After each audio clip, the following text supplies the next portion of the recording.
Y pues bueno, damos la más cordial bienvenida a todos y cada uno de los miembros de la Asociación Mexicana de Investigadores de la Comunicación que el día de hoy se conectan con nosotros y que se encuentran participando en este que es nuestro webinar, en estos tradicionales webinars que tenemos ya de la asociación, donde hemos tenido expertos para dialogar con nosotros, para servir como punto de encuentro de la asociación, pero también para personas cercanas a nuestro gremio y sobre todo a los espacios que solíamos tener físicamente dentro de la MIC para discutir, reflexionar y sobre todo pues mostrar los avances de nuestras investigaciones.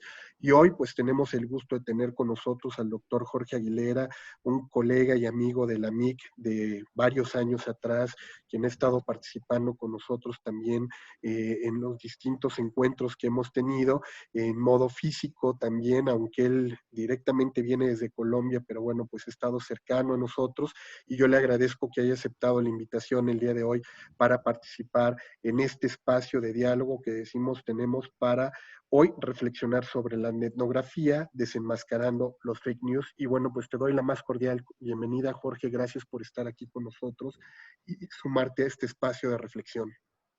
Jorge, muchísimas gracias. Siempre para mí es un privilegio y un placer. Me encanta asistir a las actividades de AMIC. Me encanta ir a México. Además, ya tengo mi ruta hasta para comprar libros, para visitar bibliotecas. Me encanta México como centro de conocimiento. Y por supuesto, la labor de AMIC me ha parecido desde hace, como tú dices, desde hace ya varios años.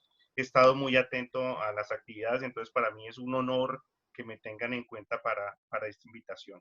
No, al contrario, pues muchísimas gracias a ti, Jorge, por estar aquí con nosotros. Como decíamos, hoy por primera vez tuvimos que hacer prácticamente como una especie de espacio privado, aunque siempre han sido públicos nuestros espacios de la MIC, hoy lo tuvimos que cerrar en términos de evitar esta parte del Zoom bombing. Entonces, también les pediré a quienes el día de hoy se encuentran participando con nosotros, pues bueno, tratar de poner todos en sus etiquetas, nombres y fotografías para que podamos identificarlos y saber quiénes están participando con nosotros. Y como les hemos dicho siempre, también durante la sesión de trabajo les pido que tengan apagados sus micrófonos. Por favor, nada más si tienen apagados los micrófonos por ahí, dado que justo vamos a tener la grabación de este conversatorio. Entonces, Jorge, yo me voy a permitir presentarte a todos nuestros asistentes, quienes no tienen el gusto de conocer tu trayectoria, que sepan un poco más de tu trabajo como investigador en temas de comunicación. Les digo, si pueden apagar micrófonos y cámaras, se los vamos a agradecer durante todo nuestro conversatorio. Y bueno, pues el doctor Jorge Aguilera, quien se encuentra el día de hoy con nosotros participando como ponente, él es doctor cum laude en comunicación organizacional por la Universidad de Málaga en España. Nació en Colombia y se ha desempeñado principalmente en el ámbito del periodismo económico y la comunicación organizacional, en la cual lleva poco más de 20 años dedicado a la consultoría, principalmente en temas de gestión de crisis y estructuración de comunicaciones. Es autor de los libros El factor proactivo sobre comunicación y conducta y Gerencia integral de comunicaciones, lanzado el año pasado como apoyo a la labor de los directores de comunicación. Sus conferencias sobre gestión y crisis y estrategias de comunicación son muy conocidas a lo largo y ancho de Iberoamérica y bueno, pues hemos tenido el gusto de tenerlo en México en varias ocasiones, como él bien comenta, entre los espacios de la MIC. Y bueno, pues yo te agradezco muchísimo, Jorge, que estés el día de hoy con nosotros, que aceptaras participar, sobre todo en estos momentos, como decíamos, de contingencia sanitaria y más sabiendo que tienes pues a tu madre también ahí contigo en casa, cuidándola y respaldándola y que bueno, pues el día de hoy aproveches este espacio. Y Jorge, bueno, pues te cedo el micrófono, yo apago ahorita el mío y mientras vamos permitiendo que sigan ingresando los demás colegas que quedaron en la espera en lo que iniciábamos este conversatorio. Así es que gracias nuevamente, Jorge, bienvenido y cuando gustes empezar a proyectar, el micrófono es todo tuyo. Perfecto, te agradezco mucho. Muy bien, nuevamente entonces, muchísimas gracias. Vamos a poner acá modo presentación. Y bien, nuevamente, pues muy gentiles, estoy gratamente pues, honrado de esto. Muy bien, el tema es etnografía desenmascarando estrategias de fake news. Y básicamente, pues les voy a contar un caso que he estado desarrollando desde 2017, analizando puntualmente publicaciones en Twitter y que me han servido para una serie de elementos de consultoría. Yo me desempeño principalmente en gestión de crisis y en estructuración de comunicaciones. Entonces, pues viendo la cantidad de información falsa y de ataques políticos que se presentaban, empecé a hacer un trabajo pues de investigación y de recopilación de datos sobre Bueno, esto. perdón, ahí perdón, se nos está colando un audio, si nos permites un segundito. ¿Después de qué? Un segundo que No, no no, logramos, es más, ya se bien caminar. Vente. no logramos mutear ahí a nuestra colega que dejó abierto su micrófono. Un segundo, Jorge. Listo. Un segundo, es que estamos, ahora no nos deja mutearla, ya está. Adelante. Muy bien, entonces voy con unos conceptos que yo creo que pues todos los manejamos, pero pues como por darle orden, cito algunos temas. Etnografía. La etnografía está inspirada en la etnografía y básicamente lo que busca es analizar percepciones, interacciones sociales, pero desde el escenario digital. El concepto fue desarrollado en el 95 por Robert Cosinetz. A mí me ha facilitado muchísimo el trabajo y básicamente pues lo que hace es combinar muestras de comunicación, interacción, flujos a través de internet. Puedes tener esto texto, gráfico, audio. Ya les voy a mostrar imágenes para que vean pues digámoslo así, los insumos reales que uno va levantando en el proceso de investigación. Metodológicamente, pues, ¿qué le dice a uno la etnografía? Pues que se hace un análisis de contenido, un análisis visual o semiótico, un análisis de opiniones y de contexto. Esa línea va a tener mucho que ver con el trabajo que les voy a mostrar. Y también, al final, en mi caso, pues entra uno en unas técnicas y herramientas de Big Data. Sin embargo, la parte mía es un poco más de análisis y contexto. Muy bien, ahora sí voy a entrar en el ejercicio que estamos realizando. Entonces, básicamente hay una gran ventaja en la etnografía y es que nos permite, Están grabando. nos permite hacer un proceso de investigación menos intrusivo. ¿A qué me refiero con eso? Que cuando uno hace etnografía, el solo hecho de estar vinculado con los sujetos de estudio, pues ya altera la situación. Se los digo, cuando uno tiene que hacer, por ejemplo, análisis de públicos, solo hacerlo en Colombia, es decir, no voy a hablar de otro país, sino solo salir, por ejemplo, de Bogotá a visitar otra región de Colombia para hacer un estudio etnográfico. Eso ya genera una alteración en los sujetos, porque cuando usted llega a los lugares, pues las personas van a notar que usted no es de ahí, y eso ya cambia la lectura y la percepción que tengan las personas. La gran ventaja de la etnografía es que usted puede observar los sujetos sin ser prácticamente observado. Es decir, el ejercicio que se hace en Twitter. Me acercaron.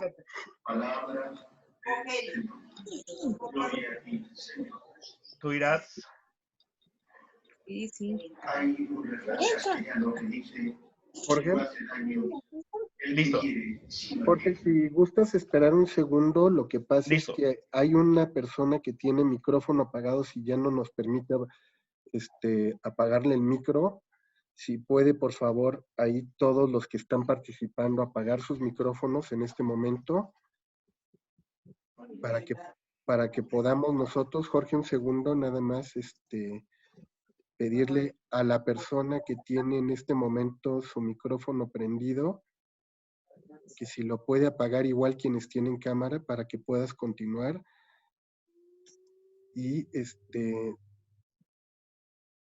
por favor, por ahí, Brenda, igual si quieres apagar tu cámara, porque como estamos consumiendo mucho ancho de banda, de pronto se bloquea y no me deja a mí ya apagarlo, ¿no? Entonces, un segundo, Jorge, si quieres volver a activar tu... si no, no vamos a poder continuar. Entonces, bueno, decíamos, adelante, Jorge, y... ¿Listo? Perfecto. Muy bien, entonces les decía, bueno, dame un segundo que entonces mira el manejo que tienes desde allá, porque ahora quedé yo con toda la presentación.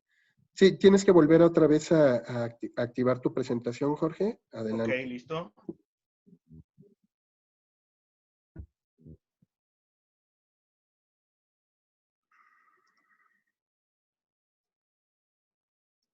¿Listo? ¿Ya te permitió?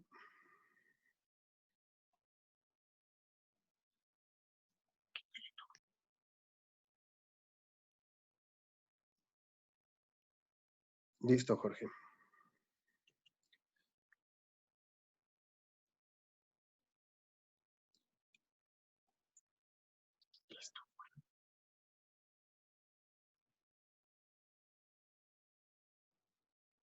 Adelante, Listo. Jorge. Entonces, básicamente la gran ventaja de la etnografía es que nos permite observar al sujeto de estudio sin prácticamente ser observados. Entonces, lo que hicimos acá fue, iniciamos una investigación para identificar estrategias de información falsa de un movimiento político puntual que estaba afectando el proceso de paz.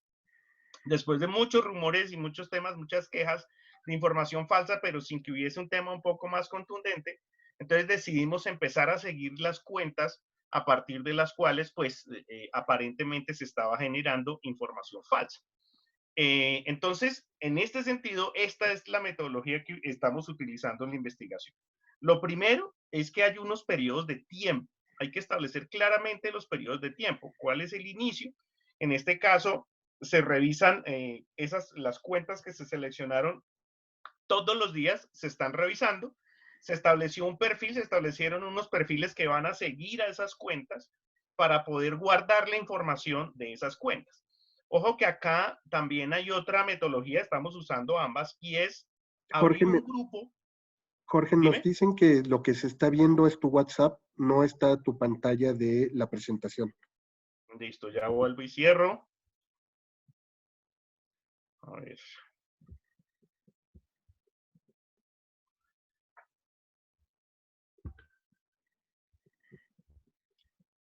No, y no me deja. Tan pronto me acerco. Se me hace que tienes dividida la pantalla y por eso te está mostrando ahorita tu Zoom. Lo que estamos viendo es tu pantalla de Zoom. Si quieres volver a activar tu pantalla de PowerPoint para que sea eso lo que puedan ver todos los colegas. A ver. ¿Ahí? No, ahí seguimos viendo tu navegador de Zoom. Bueno, veamos entonces ahí Tienes que. que dejar de compartir y volver a compartir. Si quieres, te dejo de compartir pantalla, vuelve a intentar compartir otra vez desde tu... Ahí está, y una disculpa para todos. Y con esa... Ahí está. ¿Ya? Listo, ya. Ahí otra vez ya estamos viendo. Perfecto. Gracias, Jorge. Listo. Entonces vamos acá. Entonces, se identifican estas cuentas, básicamente donde hay quejas de cuentas que están en Twitter generando información falsa y se establece un periodo de tiempo. Se van a revisar a diario, se establecen 2 perfiles y desde esos perfiles la idea es simplemente comenzar a seguir esas cuentas para identificar sus comportamientos, principalmente sobre generación de noticias falsas. Entonces ahí ya se limitan muchísimo las publicaciones de estas cuentas porque solamente vamos a guardar noticias falsas. Ahora les explico, les muestro un poco más de cómo se delimitó eso. Y en este punto se hacen 2 temas. Uno es tomar pantallazos de cada publicación y el otro es compartir en un grupo de Facebook. Abrimos un grupo de Facebook secreto, o sea, no es un grupo abierto, en donde se comparte el original de la publicación. ¿Por qué se hacen las 2 metodologías? Porque a veces sueltan la información falsa y después la borran. Si simplemente compartimos y almacenamos en un grupo, cuando vayamos a ver la publicación ya no existe. Por eso es tan importante tener un pantallazo. Otra de las grandes ventajas es que esta investigación pues se hace con un teléfono. Obviamente procuren casi que utilizar el teléfono solo para eso porque pues en este momento tenemos 3 teléfonos a full de memoria a punta de imágenes de este trabajo. Entonces se establece una línea de tiempo, días, semanas, en este caso ya son desde 2017, ya va para 4 años. Después, en esa línea de tiempo hay como hitos, como puntos de inflexión de casos, de noticias. Entonces, a eso lo vamos a determinar casos. Entonces, les voy a mostrar el caso de tal se presentó en tal fecha. El caso tal se presentó en tal otra fecha. Cuando uno empieza a compilar casos, que eso fue lo que nos empezamos a ver temas más interesantes, empezamos a identificar fenómenos. Entonces, ¿en qué consisten esos fenómenos? En que tú puedes asociar casos en determinados modelos de estrategia de información falsa. A eso es lo que vamos a denominar fenómenos. Cuando yo puedo asociar casos con temas similares y los voy a denominar fenómenos. Después de establecer esos fenómenos, vamos a ver cómo hacen eso. Y a eso es lo que vamos a denominar patrones estratégicos. ¿Cómo arman la estrategia de noticias falsas? Allí es donde pues ya dependiendo el caso, dependiendo la incidencia que tenga el caso, entramos a revisar métricas y Big Data. ¿Por qué? Pues porque es una labor bastante dispendiosa. Si hiciéramos métricas de todo, de lo que se guarda a diario, pues sí, sería prácticamente imposible. Lo que se hace es primero determinar los casos y ahí sí establecer la métrica de Big Data. ¿Por qué también hay que tener una salvedad acá? Por ejemplo, Facebook no permite hacer un estudio histórico. Twitter sí en algunos casos, pero no es muy extenso.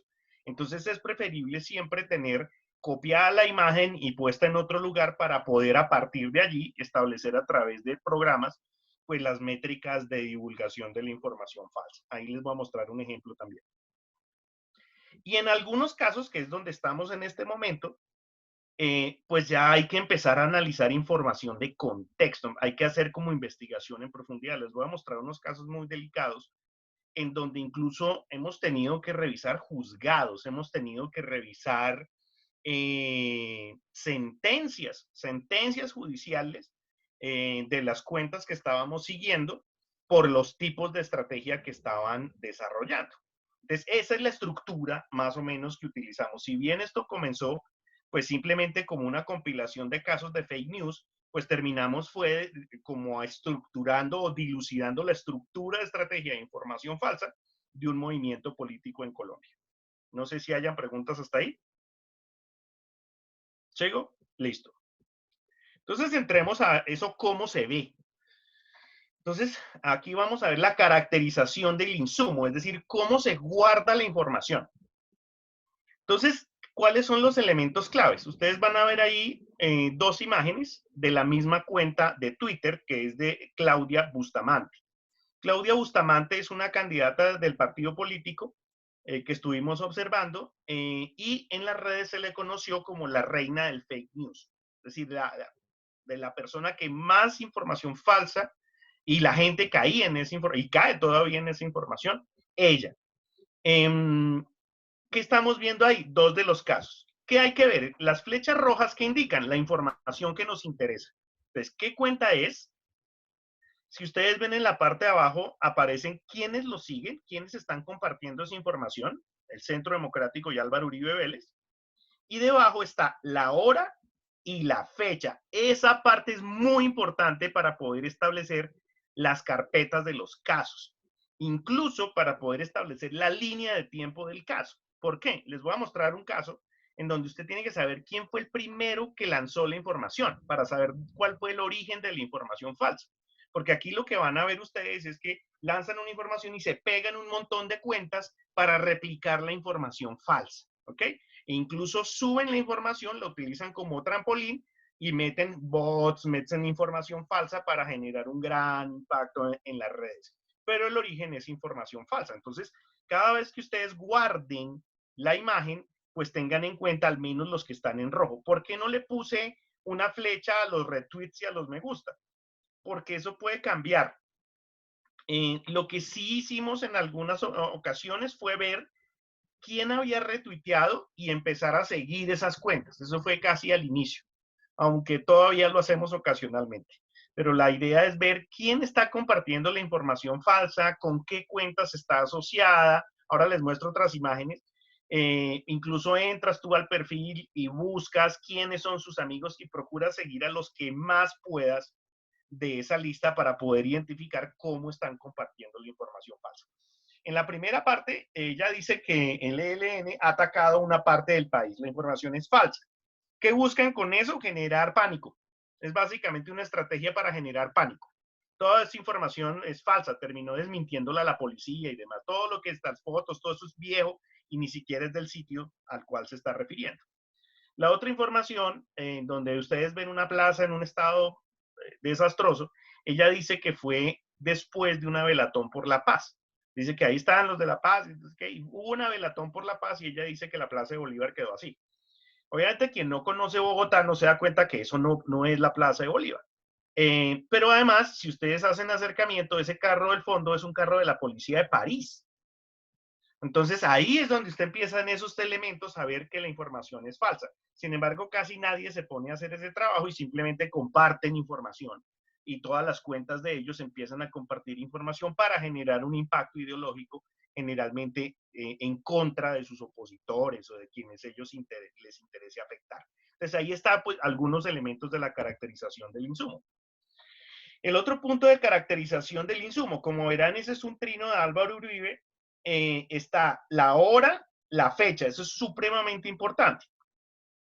¿Qué vamos a ver ahí? Él dice que la guerrilla se ha tomado un pueblo que se llama Cácota. Cácota es al norte del país, cerca de la frontera con Venezuela, es un lugar relativamente distante.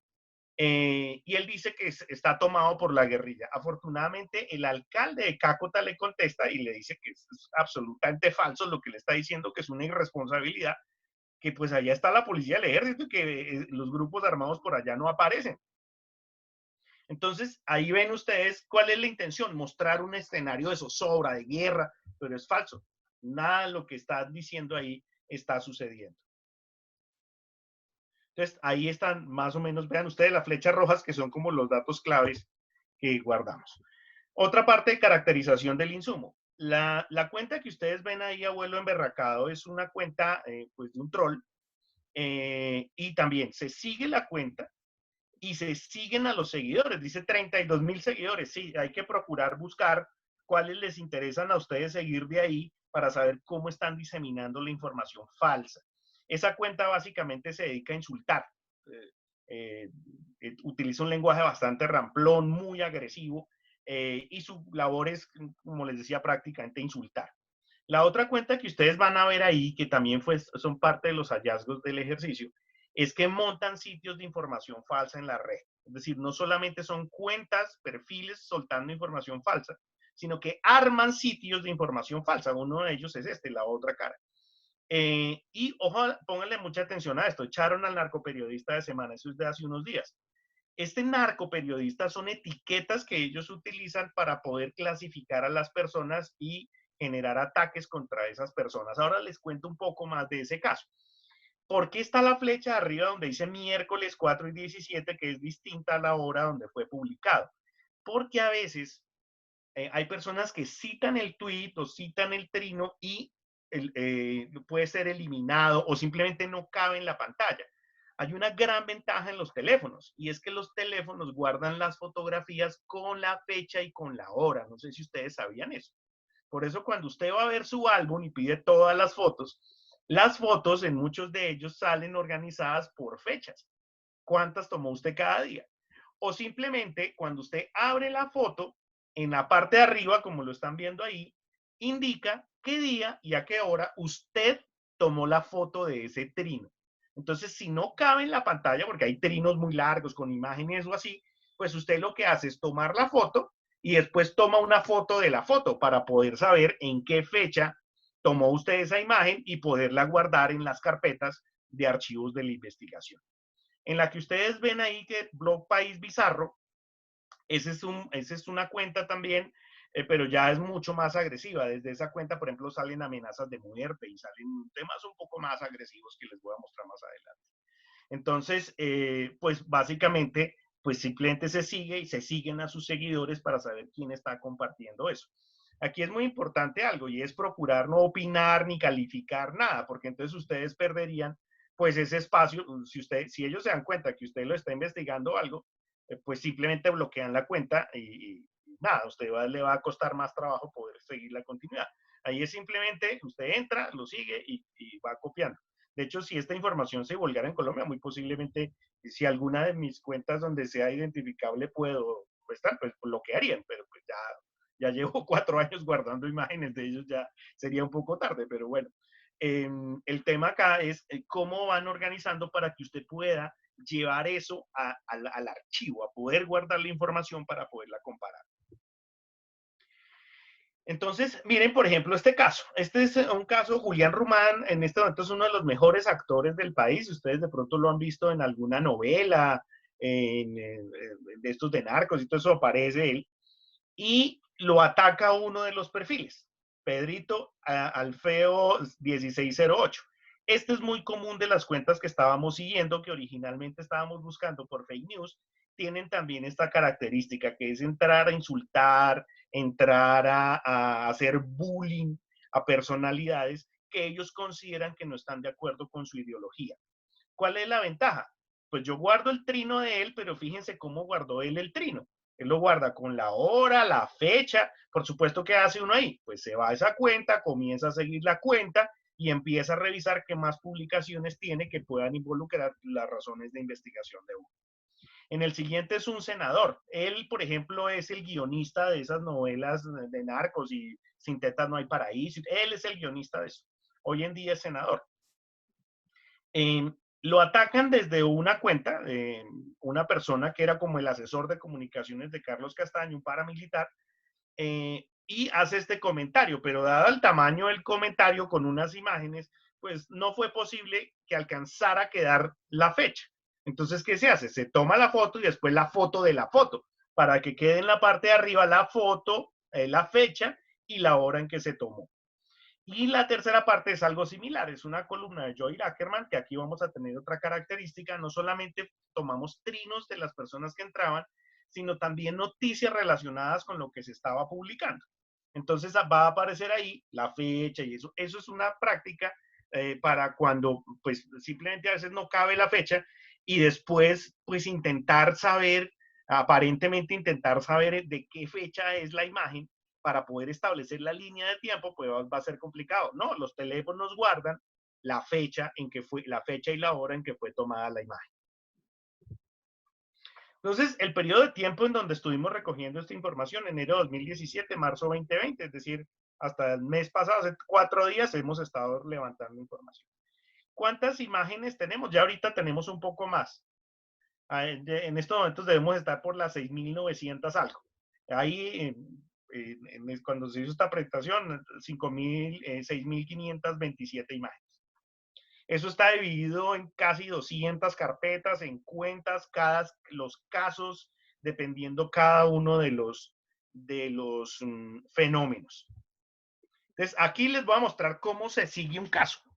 No les voy a mostrar las métricas, sino solamente, como les digo, la parte que nos interesó en este punto. El caso le pusimos las abejas entrenadas. Sucedió en junio 9 de 2018. ¿Qué sucede? ¿Cuáles son los hechos?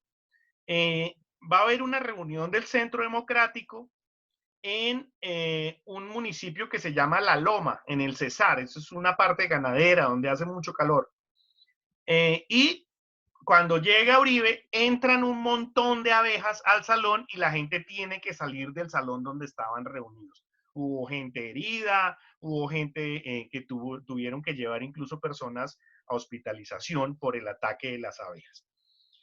Entonces, ahí ese es el hecho, por decirlo así. Lo que sucedió fue puntualmente eso. Entraron unas abejas y atacaron a unas personas que estaban en una reunión política. Y entonces empezamos a ver estas cuentas asociadas a este movimiento. Natalia Bedoya es una tuitera, también medio youtuber, hija de un militar en retiro, y ella dice que las abejas, si ustedes ven la hora, 2:40 de la tarde, ustedes los pueden comparar con las demás horas, son una de las primeras que dice que las abejas fueron liberadas por los opositores políticos del movimiento. Es decir, esto no fue que las abejas entraron, fue porque nos atacaron con las abejas. Rafael Guarín es el actual asesor de seguridad del presidente Duque. Y él dice que eso que sucedió se debe a que uno de sus opositores impulsó a sus seguidores a atacarlos con abejas. María del Rosario Guerra es una senadora de ese partido y entonces ella dice que no está de acuerdo con este tipo de ataques. Miguel Polo Polo es otro youtuber, tuitero de ellos, y él dice que lo que sucedió es que entrenaron unas abejas para atacar a las personas que estaban en la reunión. Entonces, lo que va a suceder ahí es de un ataque de abejas, pues empieza a irse la gente contra los opositores porque ellos generaron un ataque en la reunión. José Cuello es una cuenta bien interesante por su nivel de agresividad. Creo que han intentado controlarlo pues a punta de establecerle acciones legales, pero es muy, muy agresiva esta cuenta. Entonces él va de una vez, dice un montón de cosas sobre los opositores y de una vez dice que pues es un ampón por hacer ese tipo de cosas. Fernando Araujo es otro senador, sigue la misma línea.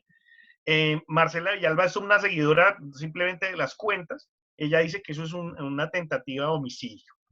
Muy bien, ahí está, ven ustedes, una cosa es el hecho y otra cosa es la interpretación que le están dando al hecho. ¿Qué fue lo que realmente sucedió? Lo que realmente sucedió es que Uribe llega en helicóptero a esa reunión y con las aspas del helicóptero tumba un panal de abejas que estaba en unos árboles. Entonces, las abejas a la llegada del helicóptero, pues tumban el panal y lo que hace el viento de las aspas es meter a las abejas en el sitio de la reunión. Es decir, lo que sucedió realmente es que pues las abejas se caen y el helicóptero con las aspas mete las abejas a donde estaba la gente reunida. Tuvo que salir incluso el director de la policía de la zona a decir eso de que hubo temas de que hubo gente, porque si ustedes ven uno de los trenes, dice que les tiraron bolsas llenas de abejas. Y él, obviamente, pues llama el jefe de policía de la zona, dice eso no es cierto, el señor llegó con un helicóptero y tumba los panales de las abejas. Pero aparecen otras figuras muy interesantes. Camilo Prieto es un ambientalista muy conocido en Colombia porque obviamente pues está en todos los movimientos ambientalistas de protección ambiental y él hace una explicación un poco más técnica y les explica que es prácticamente imposible entrenar abejas. Así que no es posible que usted se tome el trabajo de entrenar abejas, pero que además jamás una defensa de colonia de las abejas, que es su comportamiento natural, pues va a tener que ver con una acción política, casi que ahí medio sarcásticamente se burla de eso. Y otra persona en redes, pues obviamente ya pasan a otro comentario político. Dice, esta gente no cree en todos los vínculos que tienen estos señores con organizaciones delincuenciales, pero creen que hay abejas que le hacen caso al opositor de ellos. Entonces, ahí van viendo esa comparación. Por supuesto, pues miren la comparación de las cuentas que publicaron esto en redes sociales versus una emisora o el policía que salió y dijo, eso no fue cierto. Ahí es donde ustedes van a ver cómo se empieza a alterar la realidad de las personas a través de información falsa. Ese es un caso. Así es que guardamos los casos, con la fecha que pasó y lo que fueron publicando las personas, con la hora. Entonces ustedes pueden ir viendo el desarrollo del caso. Voy a pasarme ahora a fenómenos. Lo que llamamos fenómeno es cuando usted ya tiene varios casos y usted puede asociar esos casos dentro de un mismo contexto. Es decir, hay similitudes en los casos en los que esas similitudes les permiten asociarlos. Entonces, el fenómeno más interesante que encontramos fue el lenguaje. Este tipo de cuentas tiene un lenguaje muy particular, tienen una construcción lingüística muy de ellos. Entonces, se pueden establecer unas similitudes a partir de lo que van publicando. Esta es una frase histórica de Uribe, que básicamente él se refería a los opositores como terroristas vestidos de civil. Por supuesto, pues eso genera una cantidad de connotaciones, pero básicamente lo que va a suceder es que si usted lo critica, pues él le contesta a usted que usted es un terrorista vestido de civil. Y ahí les pongo apenas dos, tengo obviamente con casi 7.000, un poco más, 7.000 más o menos imágenes. van a encontrar ustedes esa construcción de las oraciones, el salvador del país. Ese posicionamiento fue recurrente en las redes y en el movimiento de ellos. El salvador del país. Ahí les puse un trino en donde los critica por hacer eso, y hay otro trino donde está convencido el señor de que Uribe es el salvador del país. Entonces van a procurar generar ese tipo de posicionamientos. Aquí les voy a hacer como un salto. Resulta que como parte de este ejercicio y de la información de contexto, se presentó en Bogotá un encuentro sobre el odio de la maestría en psicoanálisis de la Universidad Nacional, pues debido al nivel de odio que generan este tipo de cuentas. Y en ese encuentro, pues unos expositores se referían a este libro que les menciono ahí, La lengua del Tercer Reich, de Víctor Klemperer. Se los recomiendo para quienes hagan etnografía y vayan a hacer estudio del lenguaje. Básicamente, Víctor Klemperer es un filólogo, un estudioso de la lengua judío que tiene que vivir la Segunda Guerra Mundial. Entonces, él es un testigo de excepción, porque él estuvo en los discursos de Hitler, él estuvo en los discursos de Goebbels, y hace un ejercicio muy particular, muy similar, incluso me sentí identificado al leer el libro. Él hace un diario de cómo van componiendo los discursos de Goebbels y los discursos de Hitler. Y entonces va con fechas y va diciendo en esta fecha, y es como un diario en donde él va escribiendo. Obviamente él siendo judío, pues le hacen un montón de cosas. Lo único que faltó fue que lo llevaran a un campo de concentración, pero casi llega hasta ahí. Él al final se fuga, al final del libro logra fugarse y ahí termina la Segunda Guerra Mundial. El libro es más o menos de 1947. Y él en el libro describe, son más, pero pone como 10 elementos claves de cómo manejaba el lenguaje Goebbels y cómo era la estrategia del manejo del lenguaje. Entonces, miren esto tan curioso. Lo primero que hicieron los nazis fue establecer la palabra Salvador al lado del nombre Hitler, para que la gente siempre viera a Hitler como el Salvador. El segundo componente fue difamar a los opositores, principalmente a los judíos, a los profesores y a los medios de comunicación. El tercero fue procurar apropiarse de medios de comunicación. El cuarto fue indicar que todos los problemas de Alemania eran responsabilidad de los opositores, o sea, cualquier tipo de problema, el responsable es el opositor. Eso fue muy curioso, asociar a los judíos con el desarrollo de enfermedades. Yo no sabía de esta película del judío errante, muy famosa, pues resulta que la hizo Goebbels, y la idea era mostrar que los judíos transmitían enfermedades en el cabello. Entonces ahí ya van viendo ustedes ese tipo de estrategia. Se desarrollaron nuevas palabras para tratar de forma peyorativa a sus opositores. El lenguaje era ramplón, descuidado para llegar más fácilmente a las masas.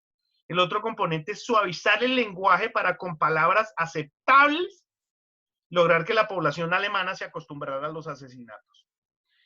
También utilizar en los discursos, y muestra varios discursos en el libro, estructuras religiosas, estructuras lingüísticas. De hecho, muestra varios de los discursos de Hitler cerrar con la palabra amén, ya para incentivar ahí a la gente. Y si se presentaba algún tipo de problema, un crimen o algo asociado con el Führer, pues la idea era que la gente pensara que el Führer había sido engañado y que las personas que lo rodeaban eran quienes habían cometido el delito. Entonces ahí seguimos con el lenguaje. Ahí está un trino de 2017 muy curioso. En Noticias RCN es uno de los canales principales de información de propaganda de este partido. Y hacen una encuesta en redes en donde dicen sí, el vicepresidente en ese momento, Oscar Naranjo, que creo que estuvo de asesor de seguridad por allá también en México, él dice que es un partido que tiende a generar desinformación y a generar estrategias de mentiras.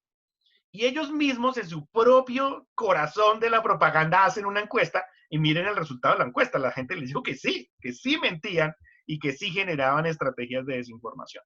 Hay una revista que se llama Revista Hecatombe Digital que hace una comparación del lenguaje. Esta es una pieza también del 2017 en donde ellos comparan cómo se refieren, cómo es del uribismo se refieren a otras personas.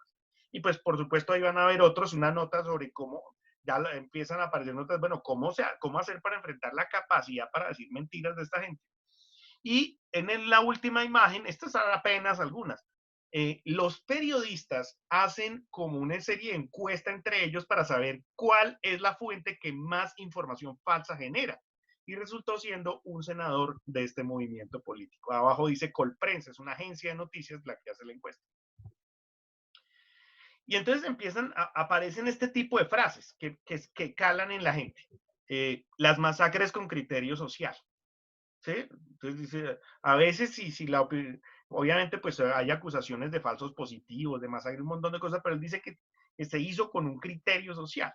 El del centro es uno de los más peligrosos. Dice, cuando hay protestas campesinas, ahí realmente no hay campesinos, sino guerrilleros disfrazados de campesinos. ¿Se acuerdan el tema de terroristas vestidos de civil? Aquí aplica mucho eso él. Por eso pues, la gente se cuidaba de hacer algo o no, porque él lo acusaba de ser terrorista. Otra frase famosa es, nos dejó los asesinatos aplazados. Eso tiene que ver con el proceso de paz. Si se hacen un proceso de paz y lo que hacen es dejarnos los asesinatos aplazados, es decir, hay una disposición a asesinar personas. Hay otra que es famosa, que es Areiza es un buen muerto. Areiza asesinan a uno de los testigos. Perdón. De los 12 testigos que originalmente han acompañado casos contra Uribe, han asesinado a 8. Este fue el 8º. Y él se refiere como un buen muerto. O sea, medio mal lo mataron. En la parte de abajo, ahí aparecen frases muy comunes que utilizan. Esas son manifestaciones donde utilizan esas frases, pero en la parte de abajo hay una que es bastante delicada. Este señor básicamente ponía en sus redes que pues sería bueno poner francotiradores en las calles para salir a dispararle a opositores del partido. Y entonces este cuadro ya es nuestro. Tomo una frase de Humberto Maturana, incluso de hace unos días en un webinar sobre qué va a pasar después del COVID-19. Y él decía, la convivencia y la democracia requieren de la honestidad y el respeto. Cuando ustedes analizan estos 7.000 trinos, 6.900, usted encuentra es una conducta contraria a la democracia y contraria a la convivencia, que son el irrespeto y la deshonestidad. Son como dos bloques de información. Usted puede dividir los textos de estas publicaciones en Twitter y las divide fácilmente en esos dos grupos. En el irrespeto está, obviamente, ¿qué es el irrespeto? Pues que usted no valora la existencia del otro. El respeto tiene que ver con eso, que hay una percepción de valor del otro. Aquí tiene que ver todo lo contrario. Aquí tiene que ver todo lo contrario, que es eliminar al otro, y ustedes a partir de eso van a encontrar pues temas de generación de odio, ahí permanentemente frases contra el otro, etiquetar al otro con algún tipo de mensaje que, digámoslo así, lo haga ver de forma peyorativa, polarizan la sociedad con este juego de nosotros estamos acá y quienes no estén con nosotros son terroristas vestidos de civil, y también pues obviamente se han generado asesinatos. De la parte, otra parte del lenguaje es el engaño. Es utilizar como frases de doble sentido en donde yo digo una cosa, pero realmente hago otra. Y parte de este ejercicio es generar miedo. Es decir, aquí lo que vamos a ver es miedo y odio como los grandes trasfondos del manejo del lenguaje. Hay un fuerte componente de eufemismos que también lo veíamos en Klemperer, que es utilizar un lenguaje bonito para hacer cosas macabras, ¿sí? Como las masacres con sentido social y ese tipo de cosas. Acusar al otro de lo que hago, eso es muy curioso. Me identifican a mí en un delito y yo lo que hago es acusar al otro de ese delito. Negar permanentemente todas las acusaciones, generar cortinas de humo, chantajear. Ahora les voy a mostrar un poco de elementos y por supuesto que hay detrás de eso, pues ocultar delitos. Aquí, pues vamos a ver el siguiente fenómeno. El primer fenómeno que les mostré fue el uso del lenguaje como en esos dos grandes bloques, o generar odio o generar miedo. Este otro fenómeno es parte de las noticias falsas, pero enfocado en un elemento fundamental, que es calumniar al otro. Eso también lo encontramos en las descripciones de Klemperer. Lo trata como la difamación de sus opositores. Entonces ahí les voy a mostrar apenas unos de los ejemplos. Ahí van a ver una flecha roja. Ackerman es un periodista de investigación de un periódico muy conocido que se llama El Espectador, y él publica unos fraudes que hacen los hijos de Uribe.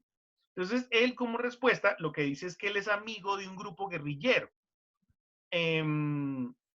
y que por eso está denunciando y haciendo las investigaciones sobre sus hijos. Este señor, Ackerman, le contesta que él no es partidario de ninguna guerrilla ni conoce a la gente que le está diciendo. Y lo curioso es, miren quién contesta el mensaje. John Jairo Vázquez. John Jairo Vázquez es alias Popeye, el jefe de sicarios de Pablo Escobar, le contesta. Y le contesta apoyando a Uribe, diciéndole, hágale mi presiduro con esa loca, y pone un diablo con una pistola en la cabeza.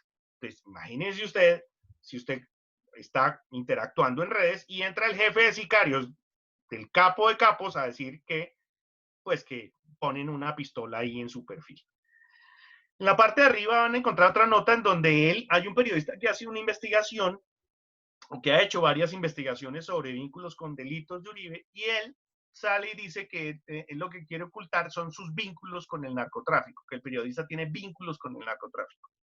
Este periodista lo denuncia, hace una acción penal por calumnia, y efectivamente llega Uribe y la pierde, él no tiene de dónde respaldar lo que sale a decir. Ahí es donde aparece el trino que les mostré al comienzo de este medio de comunicación. Fíjense, esto es 2017, el trino que les mostré es de hace un mes. Todavía le establecen la etiqueta a este periodista diciéndole narcoperiodista. Con todo y que ni siquiera Uribe, que lo acusó de tener vínculos con el narcotráfico, pudo demostrar nada de lo que estaba diciendo. A eso me refiero con las etiquetas. Procuran ponerle una etiqueta a la persona y sobre eso generar, pues, ataques puntuales a su reputación. En el slide anterior, básicamente les mostré fue calumnias contra periodistas. Aquí lo que vamos a ver es calumnias contra jueces, contra la justicia. Uno de los sectores que más ataca este partido político es la justicia. Cuando una de las investigaciones, Uribe tiene en estos momentos cerca de 300 investigaciones por homicidio, por narcotráfico, por corrupción, por 300 investigaciones. Le llegan estas investigaciones a un magistrado de la Corte Suprema, que son los encargados de investigarlo. Este señor sale y dice que el magistrado que lo va a investigar tiene vínculos con la guerrilla. Entonces, ¿qué va a suceder? Pues hacen el ejercicio que les mostré ahora. Se reúnen y generan mucha información diciendo que el magistrado es víctima de la guerrilla, y es muy común que después de este tipo de acusaciones vengan amenazas de grupos armados. José Obdulio Gaviria, el senador que ustedes ven ahí, es el primo de Pablo Escobar, es prácticamente el conciliere y es el asesor principal de Uribe. También, pues obviamente recurre a este tipo de prácticas. Ahí lo que ven ustedes es que pues lo demandan y pues eso al año siempre va a los juzgados y se retracta y dice que no tiene cómo demostrar. Sin embargo, el daño ya está hecho. Mientras ellos acusan a un magistrado de ser miembro de la guerrilla y cuando pues salen a decir que no, que pues realmente no era así, pues transcurre un montón de tiempo y lo que sí logran es afectar la reputación de las personas que ellos están atacando. Hay una parte ahí, les puse el de los profesores, otro de los sectores, igual que en el fascismo, otro de los sectores que permanentemente ataca este sector es a los profesores. Este trino es muy particular, porque él lo que dice es que los profesores capacitados son afines al terrorismo y que por eso hay que bajar su nivel de capacitación. Es decir, en este sentido, pues si usted va a doctorado, postdoctorado, es casi a la fija que usted es terrorista o es cercano ideológicamente al terrorismo. Para que ustedes vean cómo manejan este tipo de lenguaje estos personajes. Muy bien. ¿Qué vamos a tener ahí? Ahí les dice como un resumen, sin embargo falta un montón, no alcanzamos a terminarles el cuadro porque el cuadro es mucho más grande. Los sectores que atacan, ahí aparecen calumnias contra la academia, calumnias contra periodistas, calumnias contra la justicia, calumnia contra opositores, faltan ahí calumnias contra artistas, contra organismos internacionales y contra comunidades. De hecho, hay un caso muy triste en donde él acusa a una comunidad de apoyar a la guerrilla y pues llegaron grupos armados y masacraron a la comunidad. Ahí es donde ustedes van a ver cómo empaquetamos eso. Por supuesto, en cada uno de estos temas, pues tenemos un montón de casos que ratifican cómo atacan determinados sectores. El siguiente fenómeno que encontramos nos pareció muy novedoso, pero también bastante peligroso. Es otra metodología de información falsa, los montajes. Si ustedes están interesados en conocer como a profundidad este tipo de estrategias de información falsa de este movimiento, les recomiendo este libro, Chuzadas, de Julián Martínez, un periodista de investigación colombiano. Esto es solamente un año de montajes. En este año es cuando se abren las investigaciones contra el primo de Uribe, Mario Uribe, por paramilitarismo. Y entonces hacen estos 4 montajes contra los investigadores de la Corte Suprema. Arman una carta, Tasmania es un paramilitar que empieza a hablar de los vínculos de los políticos con paramilitares, y desde el DAS, que es como el Departamento de Inteligencia asociado a la Presidencia de la República, intervienen los teléfonos de los investigadores, de los magistrados y los magistrados auxiliares. Entonces, ahí ellos se enteran de cómo se está llevando a cabo pues, en qué va la investigación. Para sorpresa, el investigador lo llama Uribe y le dice que él por qué pretende acusarlo de hacer asesinatos. Nada que ver. Pues lo que no sabía el magistrado es que le estaban revisando las conversaciones y que lo que estaban construyendo era una cortina de humo. Iban a atacar al magistrado diciendo que estaba construyendo información falsa. Afortunadamente, sale Tasmania, hace una carta y dice que no, que a él lo están presionando, y después se retracta públicamente de la carta y dice que a él le mandaron gente a ofrecerle plata. Resultado, presos. Quedó preso el abogado del que le ofreció la plata, y quedaron presos personas muy cercanas a Uribe por hacer esa intermediación. El segundo montaje es un testimonio de un paramilitar en Nueva York. Ese se cayó rápido porque dijo muchas incongruencias. Sin embargo, pasa lo que les dije ahora. Los medios de comunicación sí salen y generan la información, pero después no corrigen al mostrar que efectivamente la información se cae en la investigación. El tercero es muy grave. Ese caso es supremamente grave, el mecenas de la justicia. Porque ahí ya se dan cuenta que van a tomar presos. Ya la Corte Suprema ha investigado y ha logrado demostrar que hay vínculos y hay crímenes detrás de este tipo de comportamientos. Entonces, lo que vamos a ver ahí es, se reúnen, este tiene unas imágenes muy graves porque encuentran a un paramilitar reuniéndose en el Palacio Nariño, que es el Palacio de la Presidencia de la República, con los asesores de despacho de Uribe, con el jefe de prensa de Uribe, pero además con periodistas.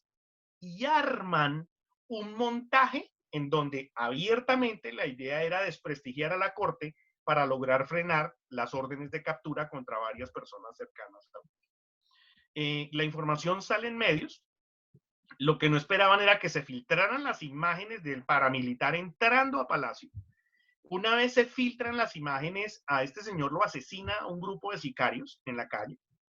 Y así más o menos funciona el asunto. Terminan después, aquí es donde les digo que ustedes van haciendo el seguimiento y en muchos casos van a terminar yendo a buscar pues documentos jurídicos, documentos legales, porque esto a veces no es simplemente, como les mostré al comienzo, generar información falsa para generar miedo, no. Hay unos temas en donde van a alterar o procuran con información falsa alterar resultados judiciales. Entonces hay que ir a las determinaciones de los juzgados y demás y leerse todo esto. ¿Qué es lo grave cuando uno encuentra ahí? Que estaban participando periodistas, las personas involucradas que hoy en día están presas, decían cómo se reunían con los periodistas para armar la información falsa. El último, el Rolex de Ramírez, acusan a un magistrado de recibir un Rolex a un narco.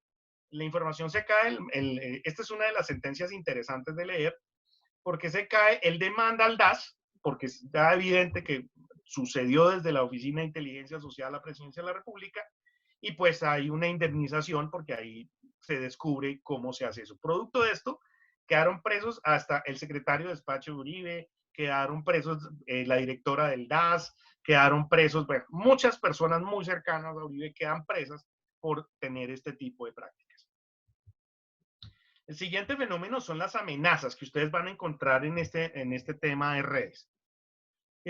Básicamente, estos son mensajes comunes que ustedes encuentran ahí. O lo hacen abiertamente, como ese trino de Patria Tadora, en donde dice lo que hay que salir, lo mismo que les mostré ahora, es salir a matar a los opositores. En el caso de Ariel Ortega, es una persona muy cercana al uribismo, muy cercana a su grupo. Lo que hace es desde unas cuentas amenazar de muerte a un periodista y lo identifica.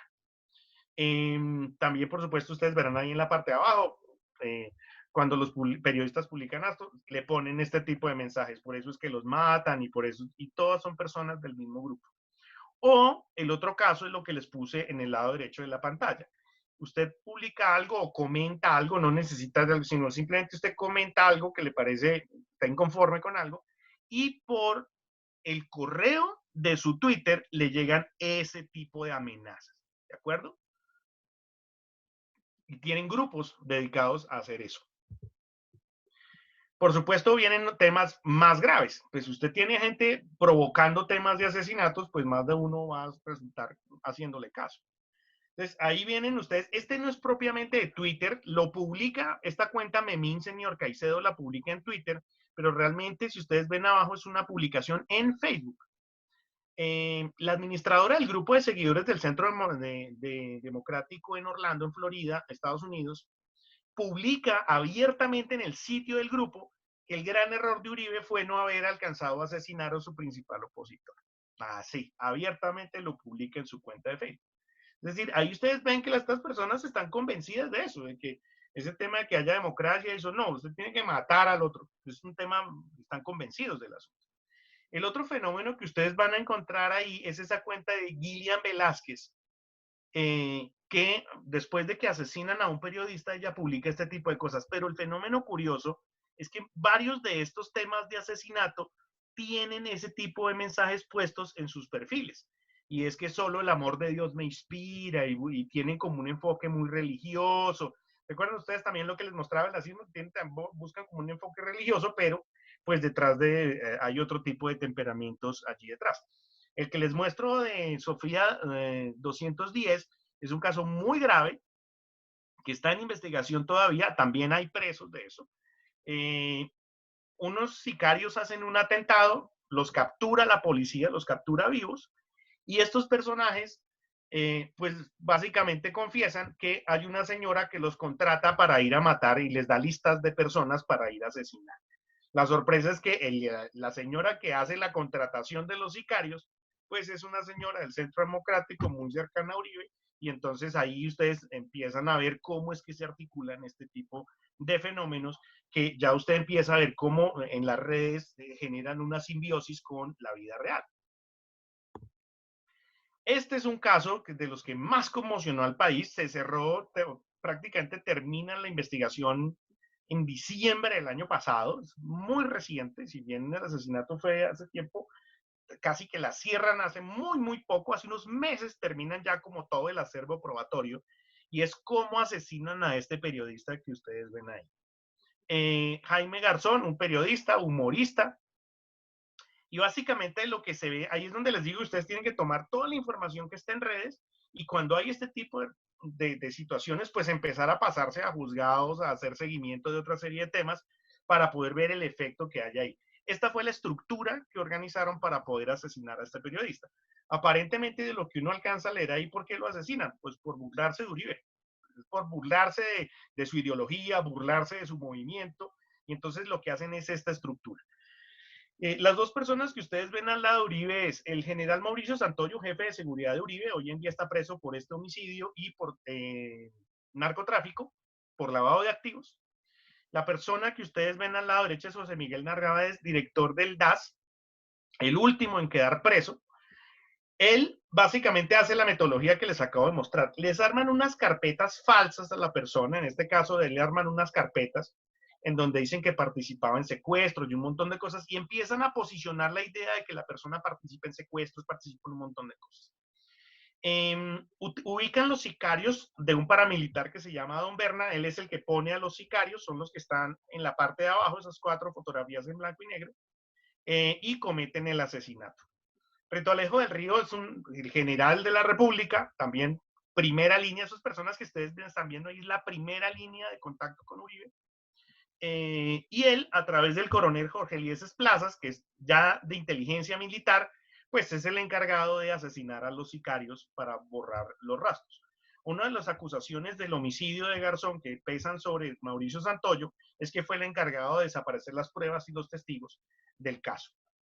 Y de últimas, pues está otro paramilitar en donde al comienzo, pues una de las versiones eran que el tipo había sido, él dijo yo no fui, realmente fue como una medio cortina de humo para poder articular este tipo de fenómenos. Miren dónde ustedes comienzan estas campañas de difamación y hacia dónde pueden terminar.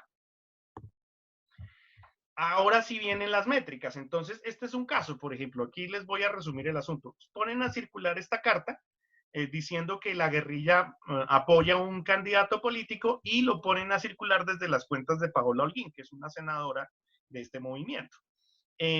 Pues es básicamente un montaje. Ellos mismos arman la carta, la ponen a circular. La gran ventaja de este tipo de métricas es que usted puede ver desde dónde surge, quién fue el primero que la soltó, qué cuentas la compartieron, pero la clave es tener como ya ese acervo que les digo de saber quién sigue cada cuenta, hacer un seguimiento previo de esas cuentas. Con eso, cuando usted empieza a montar en los software este tipo de seguimientos, pues usted empieza a ver cómo es que se está comportando la interacción. Esa es una de las grandes ventajas de Twitter.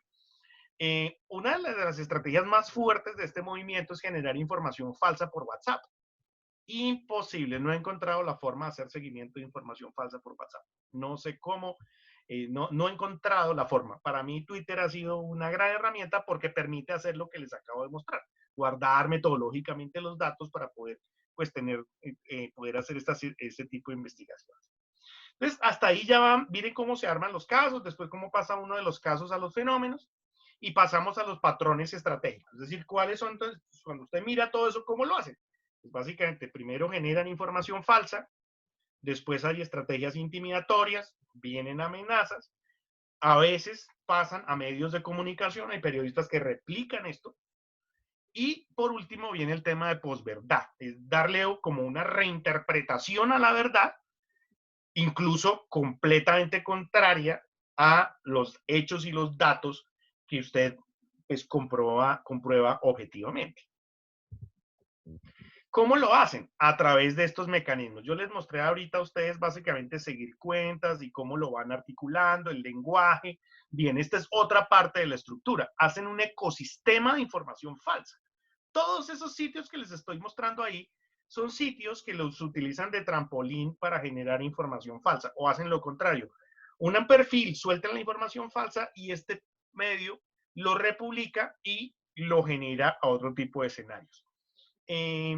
Hay básicamente, pues hay autores que los han dividido entre información falsa e información ideológica. En la información ideológica toman la información y le dan una interpretación, pero en la interpretación, pues hay un margen de error gigante y se nota que pues pretenden buscar pues como un efecto dándole esa interpretación que cuando usted la va a contrastar, pues es falsa. Ojo con Panama Post, ahí se quedó mal, es Panama Post, porque pues desde ahí ya hacen toda la información, estrategias de información falsa, pero de Miami para todo el continente. Ahí también publican un montón de cosas de AMLO, de todo. Dicen, por ejemplo, ustedes van a ver ahí hay imágenes que dice que Santos mandó al hospital a la mujer a golpes. O sea, un montón de información falsa que la gente, dado el ecosistema, rodean a la persona con información falsa, como sucedió en Cambridge Analytica, pues la persona termina creyendo que es cierto cuando es información absolutamente falsa. Entonces, contexto.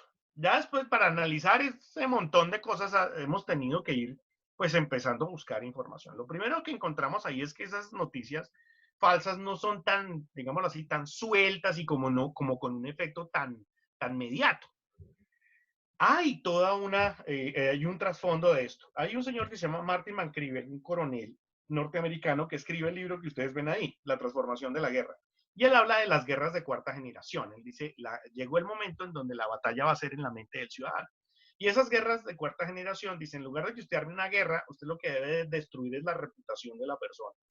Y ya muerto moralmente, pues usted ya puede hacer otra serie de cosas. Entonces son guerras reputacionales. Este es un tema súper importante para quien haga investigación en comunicación, investigación en periodismo. Es súper importante que tenga este background, porque si no, no va a tener elementos para entender semejante mare magnum de información falsa. Ya hay libros en español sobre eso. Yo conozco estos dos, Guerras de Cuarta Generación y La Guerra de Cuarta Generación. Noticias en tiempos de guerra, ahí van a encontrar otro componente bien particular. y es cómo después del 9/11 se empiezan a montar estrategias de información falsa para manipular a la opinión pública. Cuidado, ahí es cuando ustedes ya van a ver estructuras noticiosas dedicadas a generación de propaganda. Y ahí viene un anuncio comercial. He estado leyendo aparte de ese libro que ustedes ven ahí, La información y la guerra de Wargame, y no lo he podido conseguir. He estado 2 veces en México, sé que se consigue en México, pero si alguno lo tiene o sabe dónde ubicarlo, después hablemos por privado y me ayudan porque he obtenido material muy bueno de ahí, pero no he podido conseguir el libro. Y las 2 últimos son del profesor de la Complutense, Alejandro Pizarroso, es un profesor de propaganda muy interesante, estuvimos hablando hace unos días, y tiene unos procesos secuenciales muy interesantes. El libro Oscurito es como el más reciente de él, de cómo utilizan siempre en las guerras, pues estrategias de propaganda previa, de información falsa para poder alterar la percepción de la opinión pública, pues como lo hicieron en Irak, posicionar la idea de armas de destrucción masiva y sobre eso entrar y generar una guerra. Ahí tiene como el componente más amplio de esta información.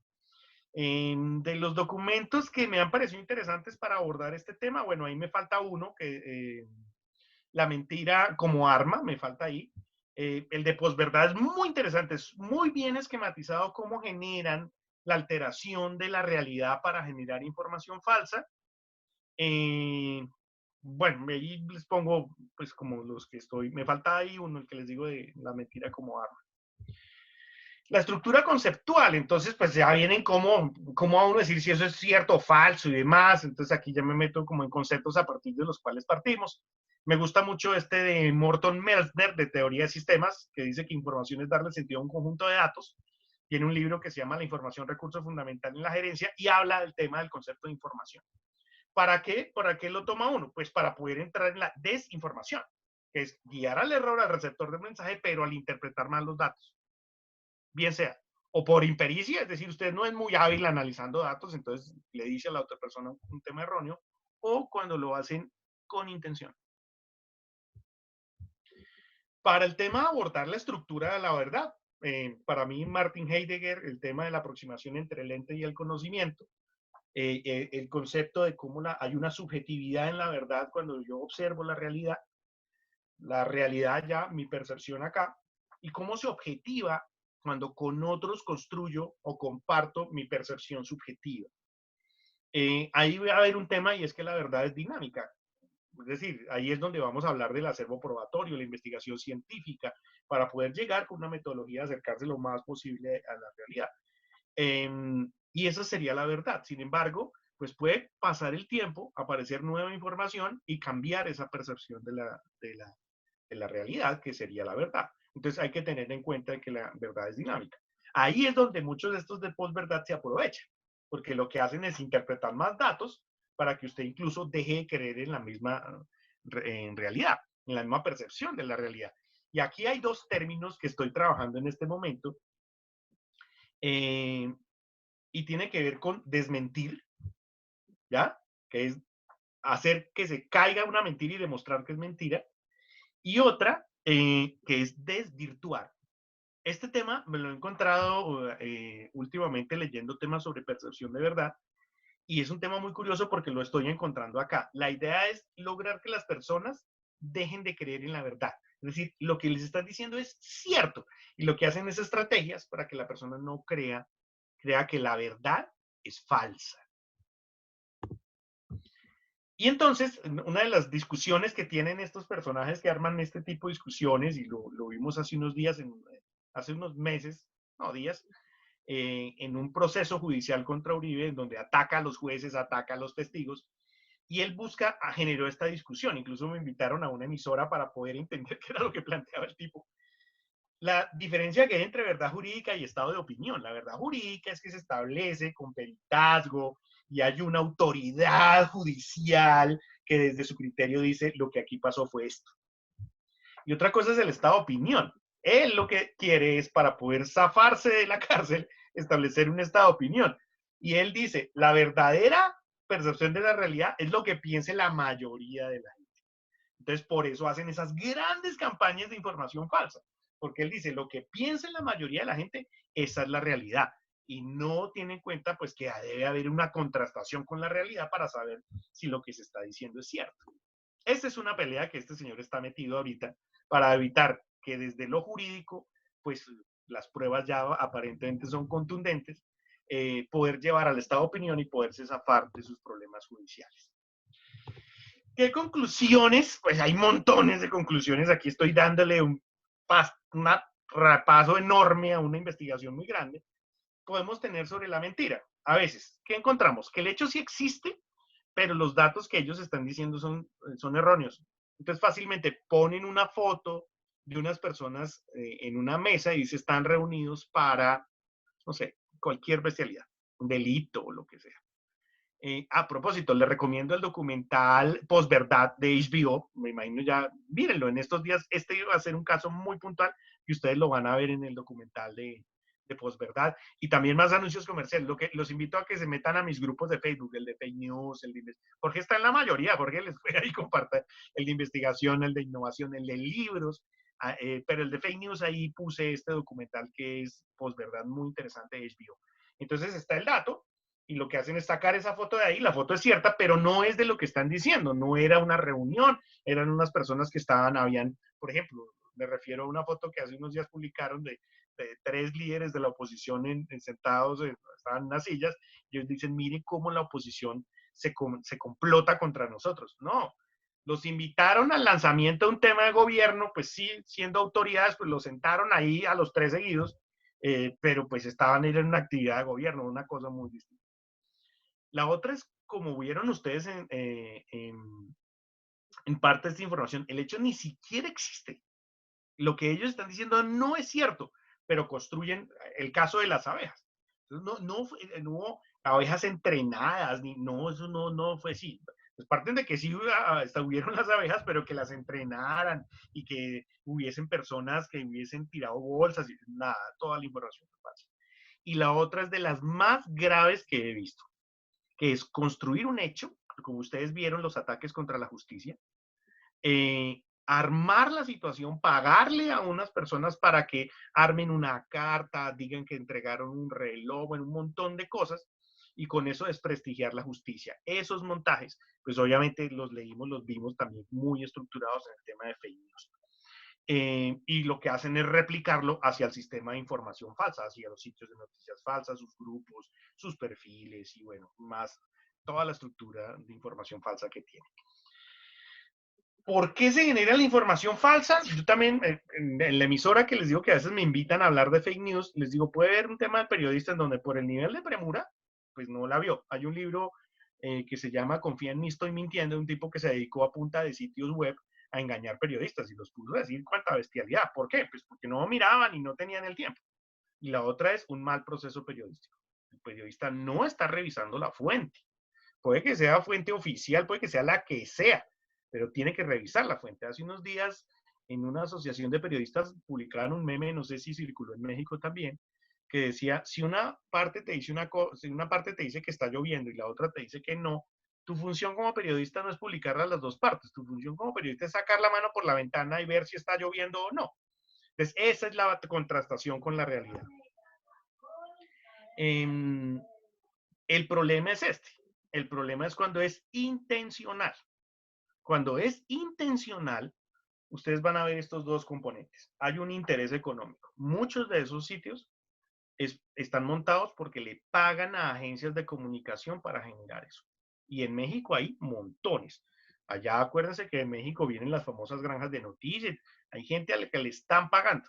Y eso tiene dos componentes. El sicariato reputacional, es decir, le pagan a estos grupos para destruir la reputación de alguien, o muchas veces para generar extorsión informativa. Ahorita en Argentina hubo un caso de extorsión, no, ahorita no, el año pasado, muy famoso. Un periodista y un abogado y se inventaron información falsa y con eso estaban extorsionando a un empresario. Les recomiendo ahí un documental que se llama Las cloacas del periodismo, sobre un escándalo similar en España. Periodistas montando información falsa y sobre eso cobrándole a empresarios y un montón de cosas. Eso es extorsión informativa. Y la otra es la que les acabo de demostrar, cuando hay un interés ideológico por temas netamente de poder y por otro tipo de situaciones, evadir la justicia y otra serie de cosas. Ahí encuentran ustedes en esas guerras de cuarta generación no solamente las fake news, también está esta metodología que se llama guerra sucia o lawfare. ¿Qué es? A usted les arman una demanda a X personas, no sé, los meten de paternidad irresponsable, no sé, piensen en algún disparate que usted diga, yo jamás me haría una cosa de esas. Y le meten en una demanda a usted. Le meten una demanda en Estados Unidos, en México, y usted dice, ¿pero yo en dónde? Lo curioso es que aparece una investigación en un ente de político contra usted. Y eso sale en los medios de comunicación. Todo eso es lo que se conoce como lawfare. Todo es falso. Es generar ya una guerra desde fake news, atacando la reputación, sino atacar la reputación desde una guerra jurídica. Lo curioso es que después de que ya no necesitan el tema, pues ya usted ya se da cuenta que las denuncias se caen, la investigación se cierra, pero ya han logrado pues el efecto como el que les decía de los ataques contra los magistrados.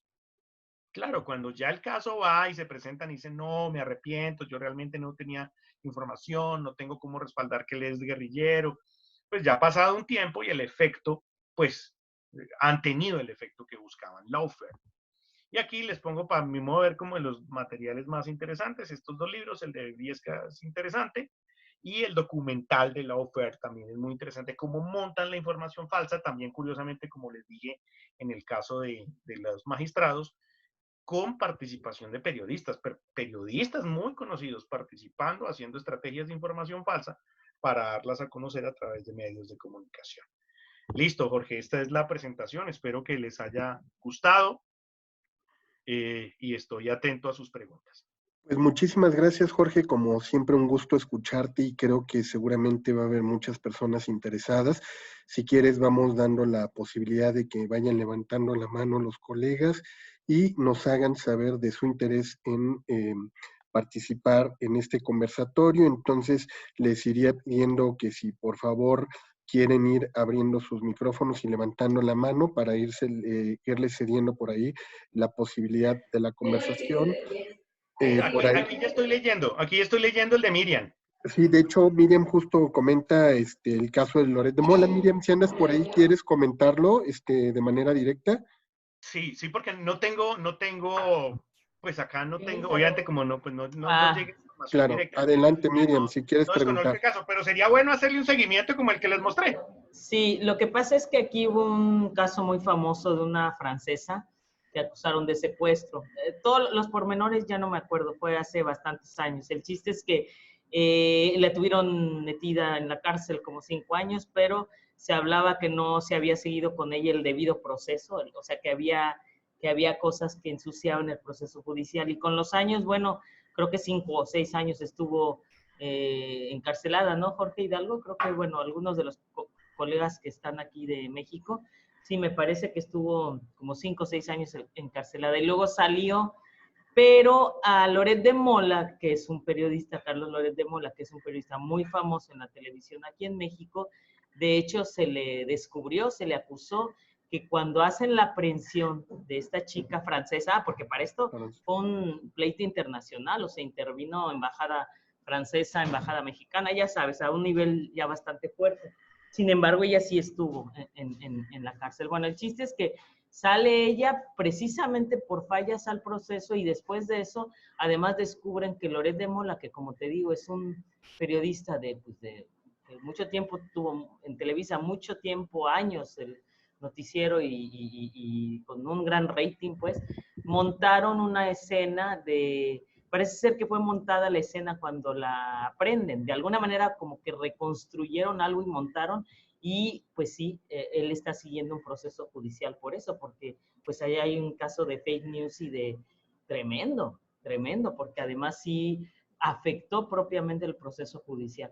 Pero bueno, relacionado con eso, por ejemplo, a mí me gustaría preguntarte, Jorge, y bueno, a ver si alguien de aquí comenta, ¿hasta qué punto los medios serios, pues serios entre comillas, o serios en la medida en que su información sí la cuidan, la verifican, tienen equipos realmente destinados a hacer este tipo de investigación, no con fines académicos? Lo que tú estás presentando son casos muy específicos que requieren además híjole, horas, necesitan un monitoreo impresionante. Entonces, a mí me surge la duda, aquí en México y en otros países de Latinoamérica, pues, ¿qué tanto los medios serios pueden o tienen capacitados o tienen instaurados algunos mecanismos o equipos para dar seguimiento a este tipo de fake news? ¿O es costoso? Debe ser costoso incluso. Solo eso, gracias. Pues mira que la larga no es tan difícil. De hecho, se están estableciendo asociaciones de periodistas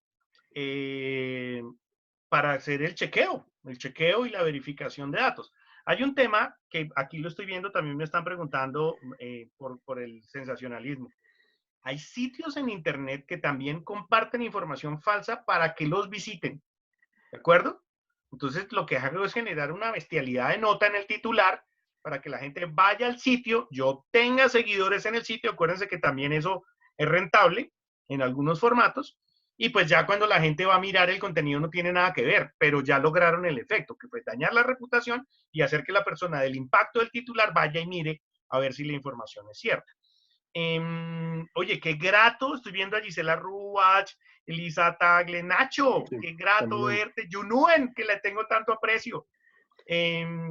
Pues ahí el tema de los verificadores de información, las asociaciones de periodistas creo que están haciendo una tarea muy interesante. Pero también viene otro componente. Uno de los libros que les puse ahí, no, mentiras, no lo puse ahí, se llama Crisis del Sistema, Crisis del Periodismo. Es que por intentarle coger el tema como al rating, pues los medios están perdiendo credibilidad. ¿Y hacia dónde se está yendo la credibilidad? Hacia medios digitales. Hacia medios digitales que sí revisan, que sí verifican y que hacen una tarea incluso. Por eso es que también el periodismo está esta frase, ¿no? La audiencia es del periodista. Ahorita acabamos de tener un problema, hay un medio que tenía mucha credibilidad, ¿no? Yo creo que el medio principal de análisis, Revista Semana, ponen a una gerente que es muy cercana a Uribe, que de hecho puse una imagen del periodista, y ella entra y despide al periodista que atacaba a Uribe. ¿Qué hemos visto esta semana? Que ya 2 de los principales columnistas renuncian. Yo creo que renuncia una más y ya adiós la revista, y ojalá monten un medio aparte porque ya se va a la credibilidad. Ustedes saben que un medio vive de la credibilidad, que es lo que le mantiene sus seguidores, sus audiencias. Cuando pierde la credibilidad, adiós. Jorge, tenemos un comentario de José Luis, pregunta por aquí en el chat, pero mejor le pedimos que lo haga de manera personal. José Luis, un gusto saludarte. Adelante. Muy buenas noches. Excelente presentación y excelente tema. Sin embargo, las fake news pues son noticias falsas o datos falsos, no necesariamente noticias periodísticas, sino simplemente hechos para dañar al contrario, como usted dice, don Jorge. Sin embargo, cuando lleva carga ideológica o política, ya se convierte en propaganda. No serían fake news, sería publicidad oficial para dañar al contrario. En el caso de Florent Cassés y en otros muchos casos, vemos que los periodistas, entre comillas periodistas, Carlos Loret de Mola es licenciado en economía, no tiene estudios de periodismo, no tiene conocimiento de lo que es el periodismo, él reporteó en televisión. Muchos periodistas aquí en México no tienen independencia, dependen de sus organizaciones empresariales. La organización en México periodística depende del gobierno. Fueron creadas por caciques, por generales, por políticos, y realmente verificar una noticia es muy difícil para nosotros debido a que el periodista independiente no cuenta con toda la infraestructura que sí tienen los periodistas de grandes corporaciones que siguen la línea de la empresa para favorecer al gobierno en turno. Vemos el caso de Anaya, del candidato expresidencial, que le inventaron una noticia que desviaba, lavaba dinero simplemente para bajarlo de la contienda. Y todos los periódicos, todos los medios de comunicación dieron esa noticia como real y insistieron hasta bajarlo de la contienda electoral. Y no era noticia falsa. Había hecho la operación, pero no se había beneficiado. Bueno, es lo que se dice, ¿no? Yo no tengo preferencias. Pero entonces hay una diferencia entre las fake news y la propaganda manipulada, dirigida, intencional. Entonces, como que hay que diferenciar ahí. Digo, está muy excelente, me gustó mucho y muchas gracias por los libros. Son 7, 8 libros que la crisis del periodismo, de crisis de comunicación, ahí señala de que el periodismo actual se va más por el espectáculo, por el escándalo, más que por el conocimiento. La mayoría de los conductores, lectores de noticias, no son periodistas, sino simplemente venden la imagen y la pantalla de la empresa que los representa. Gracias. Bueno, hay una parte, no, y sigamos en contacto. Me gustó, hay un enfoque muy parecido al que estás planteando. Te recomiendo que sigas a Alejandro Pizarroso, el autor de los 2 libros que hay. Especialmente, síguete el de Nuevas Guerras, Vieja Propaganda. Ese. Porque él aborda, además es un investigador de propaganda, pero de miedo, te cuento. Yo creo que el señor ha escrito, no sé, unos 20 libros sobre propaganda. Entonces trae como, hay unas comparaciones, me pusiste a pensar mucho cuando me hacías trae un esquema y analiza las formas muy similares. Sin embargo, si tú vas a libros norteamericanos lo mezclan, si tú vas a libros de España también hacen otro tipo de enfoque. De hecho, hay un punto que tocas que es muy clave sobre la profesión. Los grupos aquí están súper identificados. No les puse la presentación de toda la investigación, como les digo, es muy larga, pero por ejemplo, los que manejan medios de noticias digitales, los contratan para que arme el medio y desde ahí atacar a las personas. ¿Y tú vas a ver qué son? Mira, ni siquiera muchas veces tienen carreras, son personas que estudiaron sistemas, nada que ver de ética periodística, nada. Ellos los dicen es, necesitamos atacar a esta persona y lo montan. El otro libro que no puse ahí, que lo mencioné, se llama Confía en mí, estoy mintiendo. Es espectacular porque les hizo, cayeron. Básicamente el tipo monta páginas web, Instituto Holandés para el Desarrollo de la Genética, lo que sea. Y el tipo decía, de acuerdo con el estudio, y mandaba, mira, por mucho el periodista entraba a ver si existía la página web, y como veía la página web, le caía y decía un montón de burradas que el tipo los ponía a decir.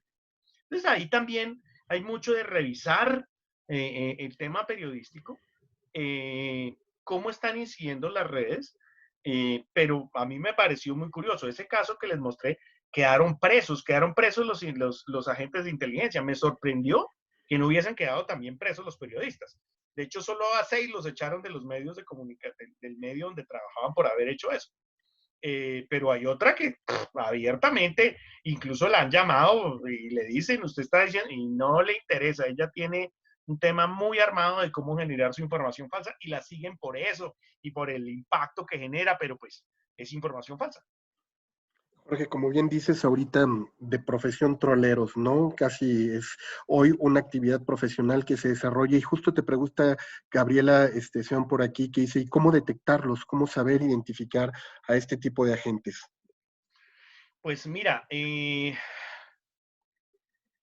yo les diría que sigan, en nuestro caso, que somos como especialistas, muy especialistas en el tema, sigan las agencias de web checking. Les digo en Colombia, Colombia Check, @Colcheck.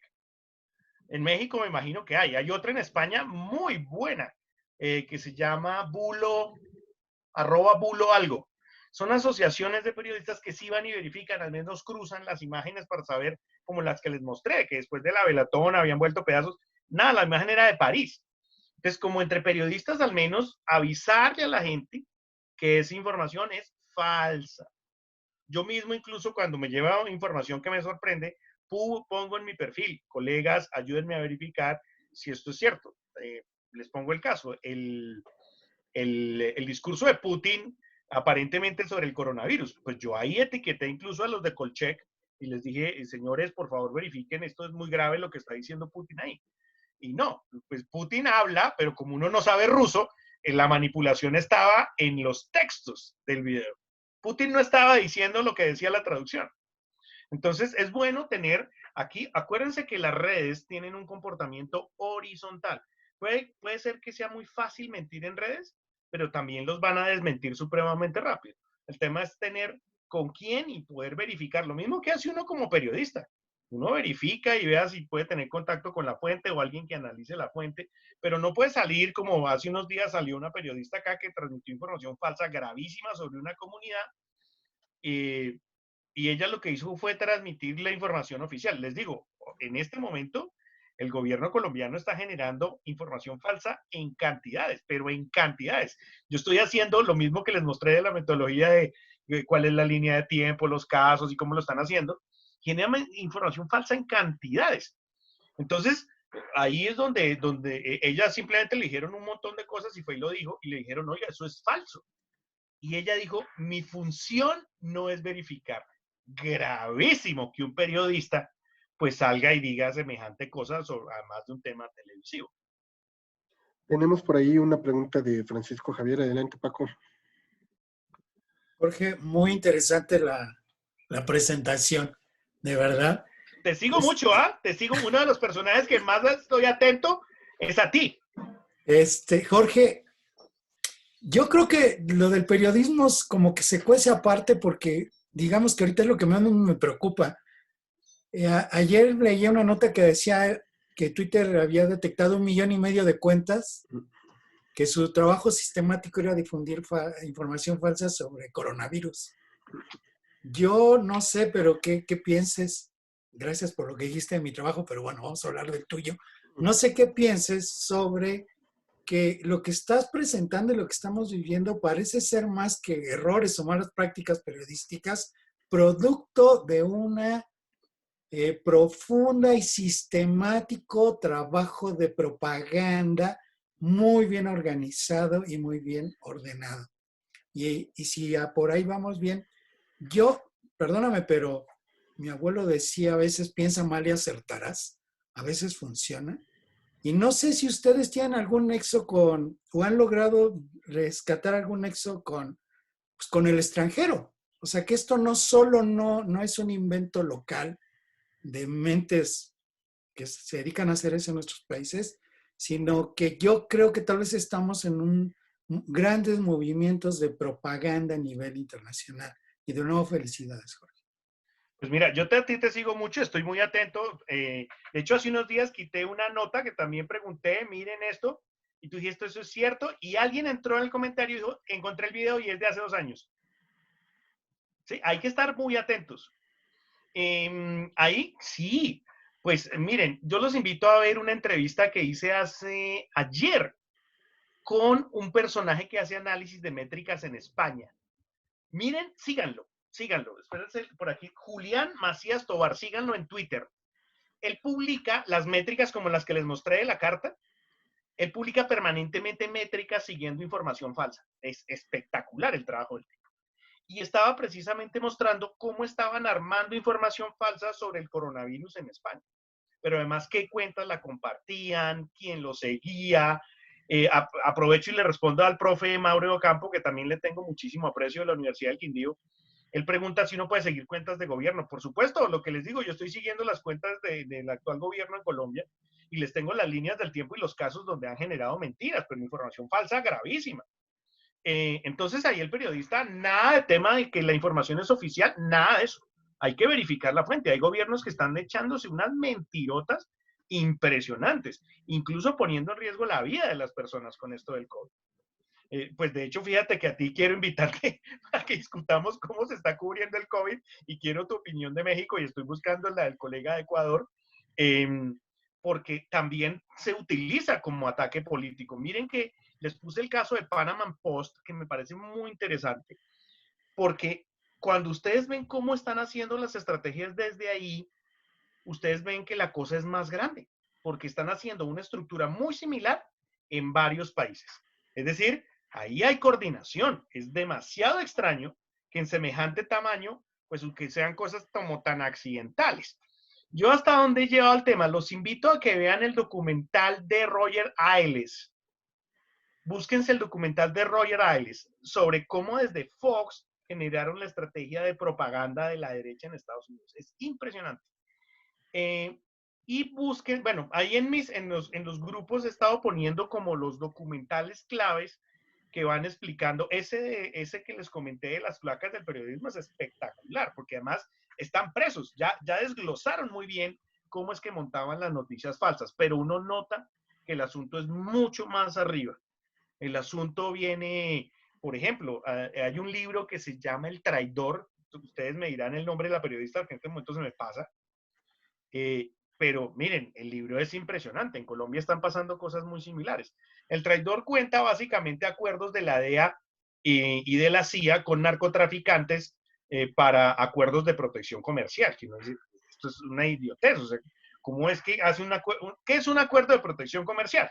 Pues básicamente los captura la DEA y la CIA le dice, vea, vamos a proteger su distribución de droga a cambio de que usted me ayude a controlar políticamente su país. Gravísimo. Entonces veo el libro, empiezo a ver, porque ellas lo tratan de un caso del Chapo y unos narcos de ustedes tienen más idea de eso, pero la metodología, y empiezo a echarle para atrás y me encuentro un trabajo de un periodista que se llama Gary Webb. Búsquense la película de Gary Webb y ojalá así pueden conseguirse el documental, el material original de Gary Webb. Es buenísimo. Él se encuentra después del gobierno de Reagan esos acuerdos y él empieza a publicar los acuerdos, de cómo se presentan los acuerdos, y a partir de la investigación de Gary Webb es que viene el escándalo de Irán-Contras. Ese fue el escándalo de Irán-Contras. Fue la DEA y la CIA protegiendo a un narco de El Salvador a cambio de que armara partidos políticos que le traían la droga, lo protegían en su distribución de droga en Los Ángeles para que él devolviera armas y a través de eso pues también hacer el tema de la relación de las armas de Irán y traérselas a los contras en Centroamérica. Y toda esa plata era la plata de este narco que gustaba de protección gubernamental. Increíble. Pero ustedes ven, por ejemplo, y lo encuentran en internet, la defensa de Noriega fue esa. Cuando apresan a Noriega, llega el abogado Noriega y dice, a él no lo pueden juzgar porque nosotros teníamos un acuerdo de distribución de droga con la DEA. ¿Cómo así? Sí, claro. Y están ahí. Había un acuerdo de protección comercial por el control geopolítico de la región. Pero además hay un libro que se llama Amando a Pablo, odiando a Escobar, de una periodista colombiana que se llama Virginia Vallejo. Virginia Vallejo era la amante de Pablo Escobar. ¿Ok? Además, pues los narcos ustedes saben que pagan por mujeres impresionantes. Ese es el narco. Pagaba por la vieja más deseada del país. Una presentadora, pues top. Y el tipo, después que el tiempo se supo, para sorpresa de todos, que era la amante. Él le pagaba para que fuera con ella. Y escribe un libro, ese libro, Amando a Pablo, odiando a Escobar.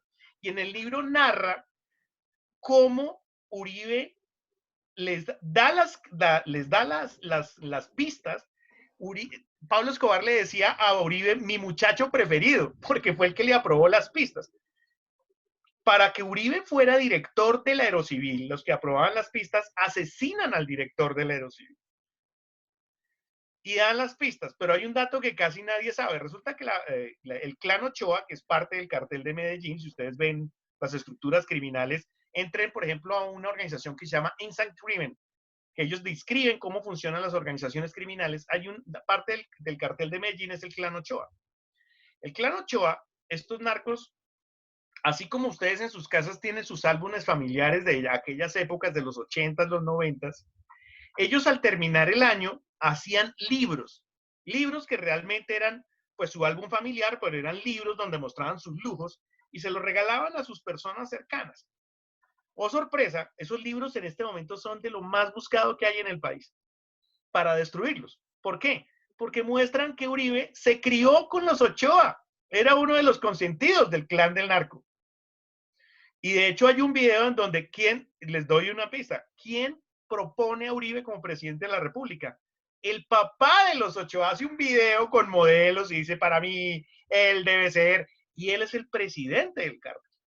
Eso casi nadie lo sabe, pero está en esos libros y usted empieza a ver y resulta que en ese libro de Virginia Vallejo, ella dice que ella supo de la reunión de la DEA con Uribe, en donde hacen un acuerdo y ella dice, una vez hecho el acuerdo, él ya va directo para presidente de la República.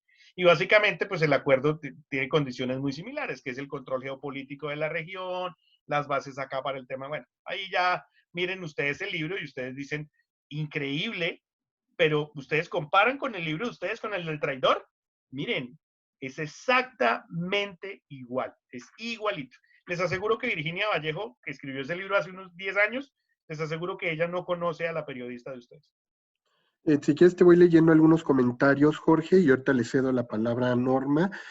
Por acá, Yunuen Herrera te dice, excelente exposición, muy buena metodología, me preocupa mucho la vulnerabilidad y riesgo de los adultos de la tercera edad en el sentido que transmites la información. Te manda felicitaciones, Gisela. También te dicen, Yunuen, en términos de Facebook y WhatsApp, sobre todo hay esos espacios.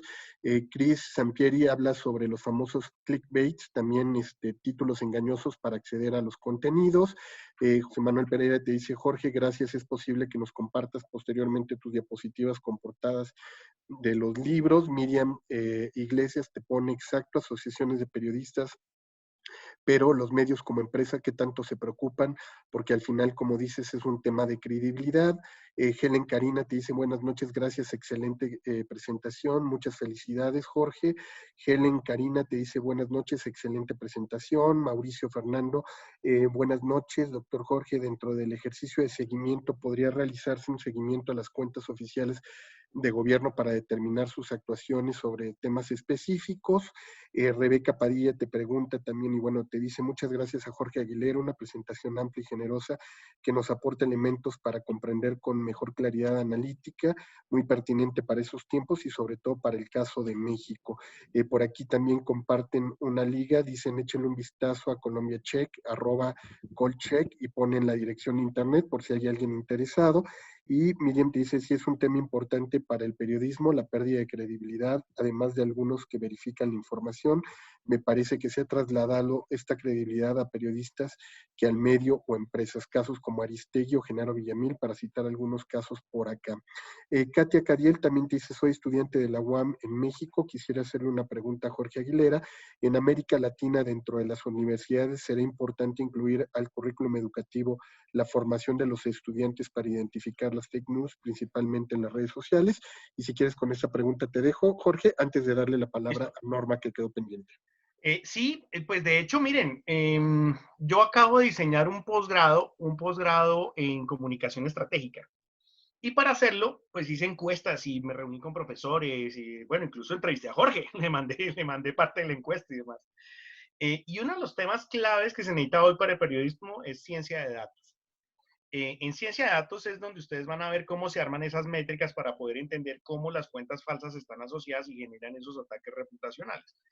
En este momento la hacen prácticamente ingenieros de sistemas, pero pues es fundamental que una persona que trabaja en comunicación sepa hacer ese tipo de métricas para poder leer las estrategias de comunicación. Esto ya no es solamente información aislada, ¿no? Hay estrategias detrás, hay unos temas, hay unos elementos que usted debe observar.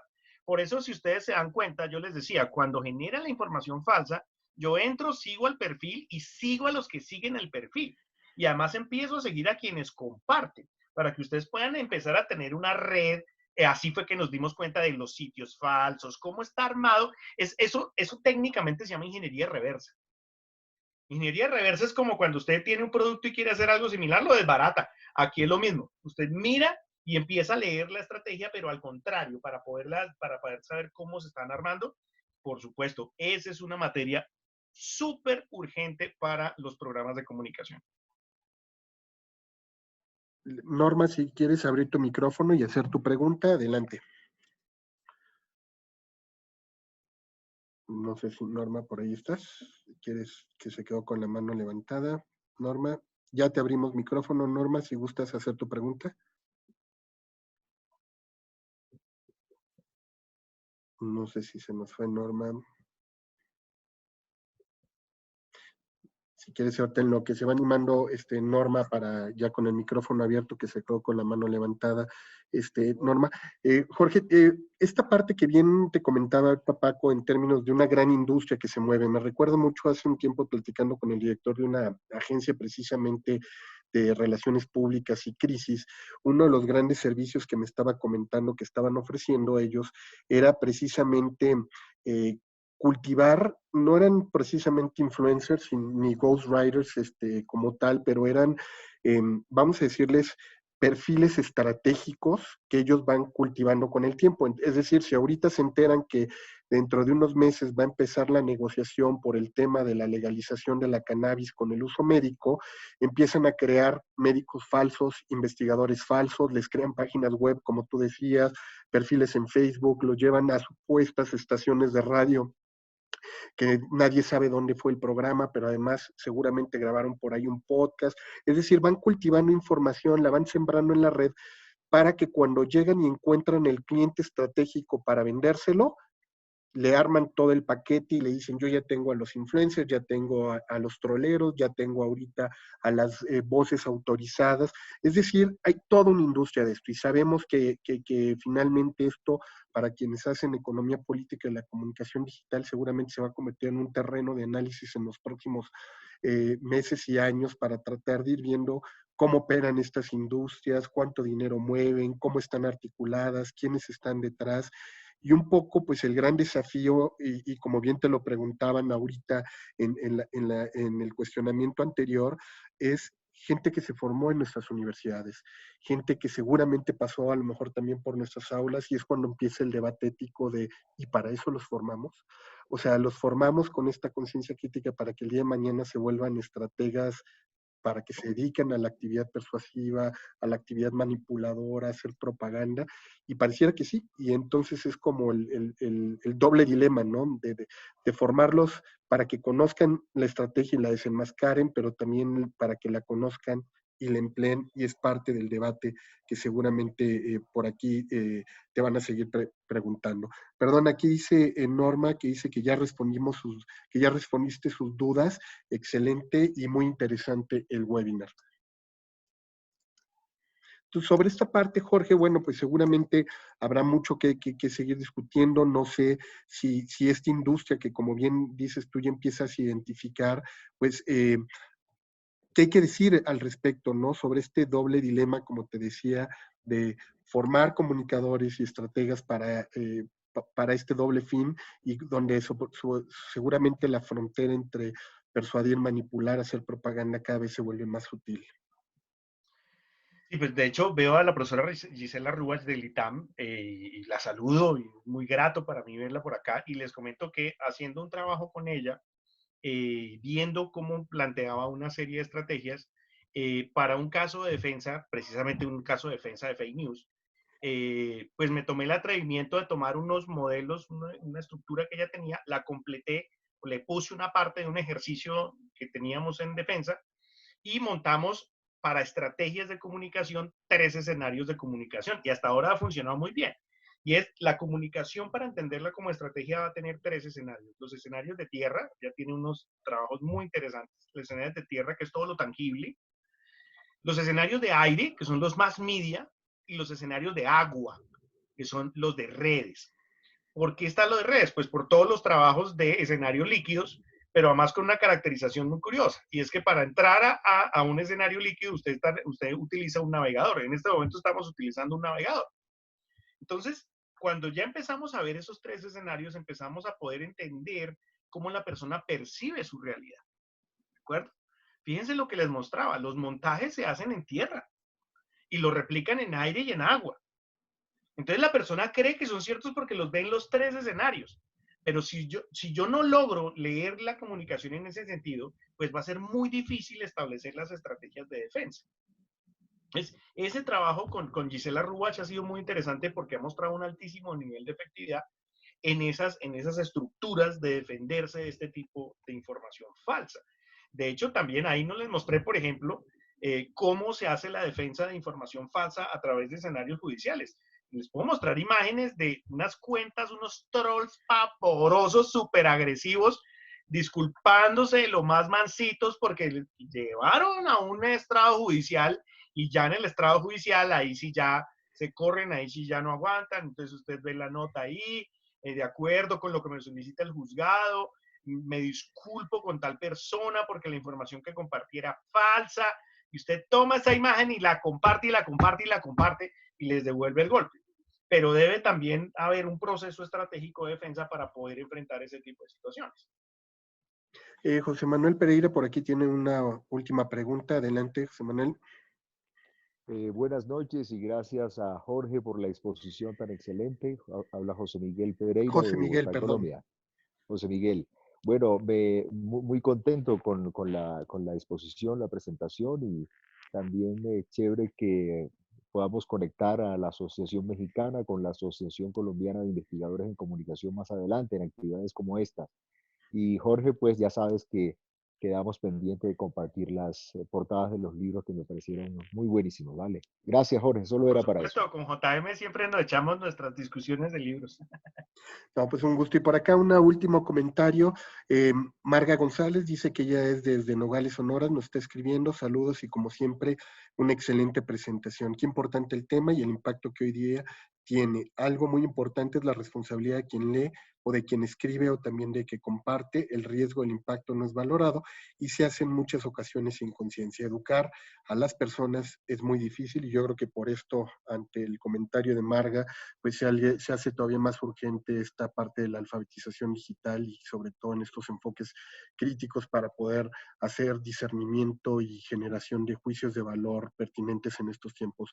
Jorge, muchísimas gracias por esta exposición que has dado el día de hoy para todos los asociados de la MIC y para quienes se han sumado, como decíamos, a este conversatorio. Creo que ha sido muy ilustrativo, muy gratificante y sobre todo pues tener una voz externa también siempre invitada a la MIC para que pueda compartir con nosotros sus experiencias y como ya es tradición, Jorge, si me lo permites, vamos a hacer entrega de este reconocimiento virtual a tu exposición Etnografía y desenmascarando las fake news. Muchísimas gracias, Jorge, por haber estado el día de hoy con nosotros. Pues aquí que es nuestro reconocimiento de parte del Comité Ejecutivo de la MIC a tu trabajo y tu exposición el día de hoy. Muchísimas gracias, Jorge. A ti, muy amable, un saludo a la profesora Magda Rivero. Alcancé a ver en el paso del chat. Magda, nos somos amigos hace muchísimo tiempo, le tengo muchísimo aprecio, tuvimos la oportunidad de vernos en Cancún.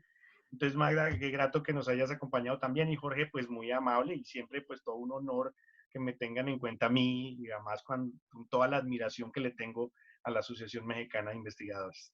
Muchísimas gracias, Jorge. Y bueno, pues queremos también invitarlos para que la próxima semana, continuando sobre esta línea de trabajo, puedan acompañarnos. Estará con nosotros el maestro Luis Ángel Hurtado Razo, hablando sobre pandemias desinformativas, el gran reto de Internet. Seguramente, pues estaremos reflexionando un poco casi como continuidad a tu trabajo, Jorge, y a lo que hemos venido platicando en términos de cultura digital, qué tanto hacer frente precisamente a esta vorágine de información, hoy que tenemos sobre todo ya no solamente esto de la infodemia, sino la infoxicación, ¿no? Como una situación crítica y más en tiempos del COVID-19. Muchísimas gracias, Jorge Aguilera.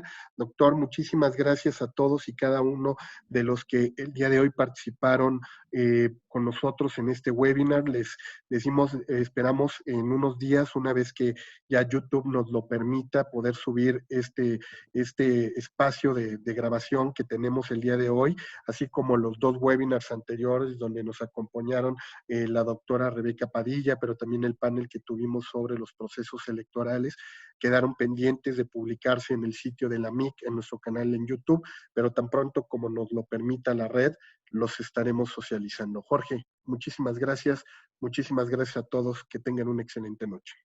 Buenas noches, muchas felicidades. Francisco, qué gusto. Te voy a llamar en estos días. Gracias, Jorge. Felicidades, nos vemos. Gracias. Nos vemos, Jorge. Gracias. Felicidades y un gusto. Hasta luego a todos.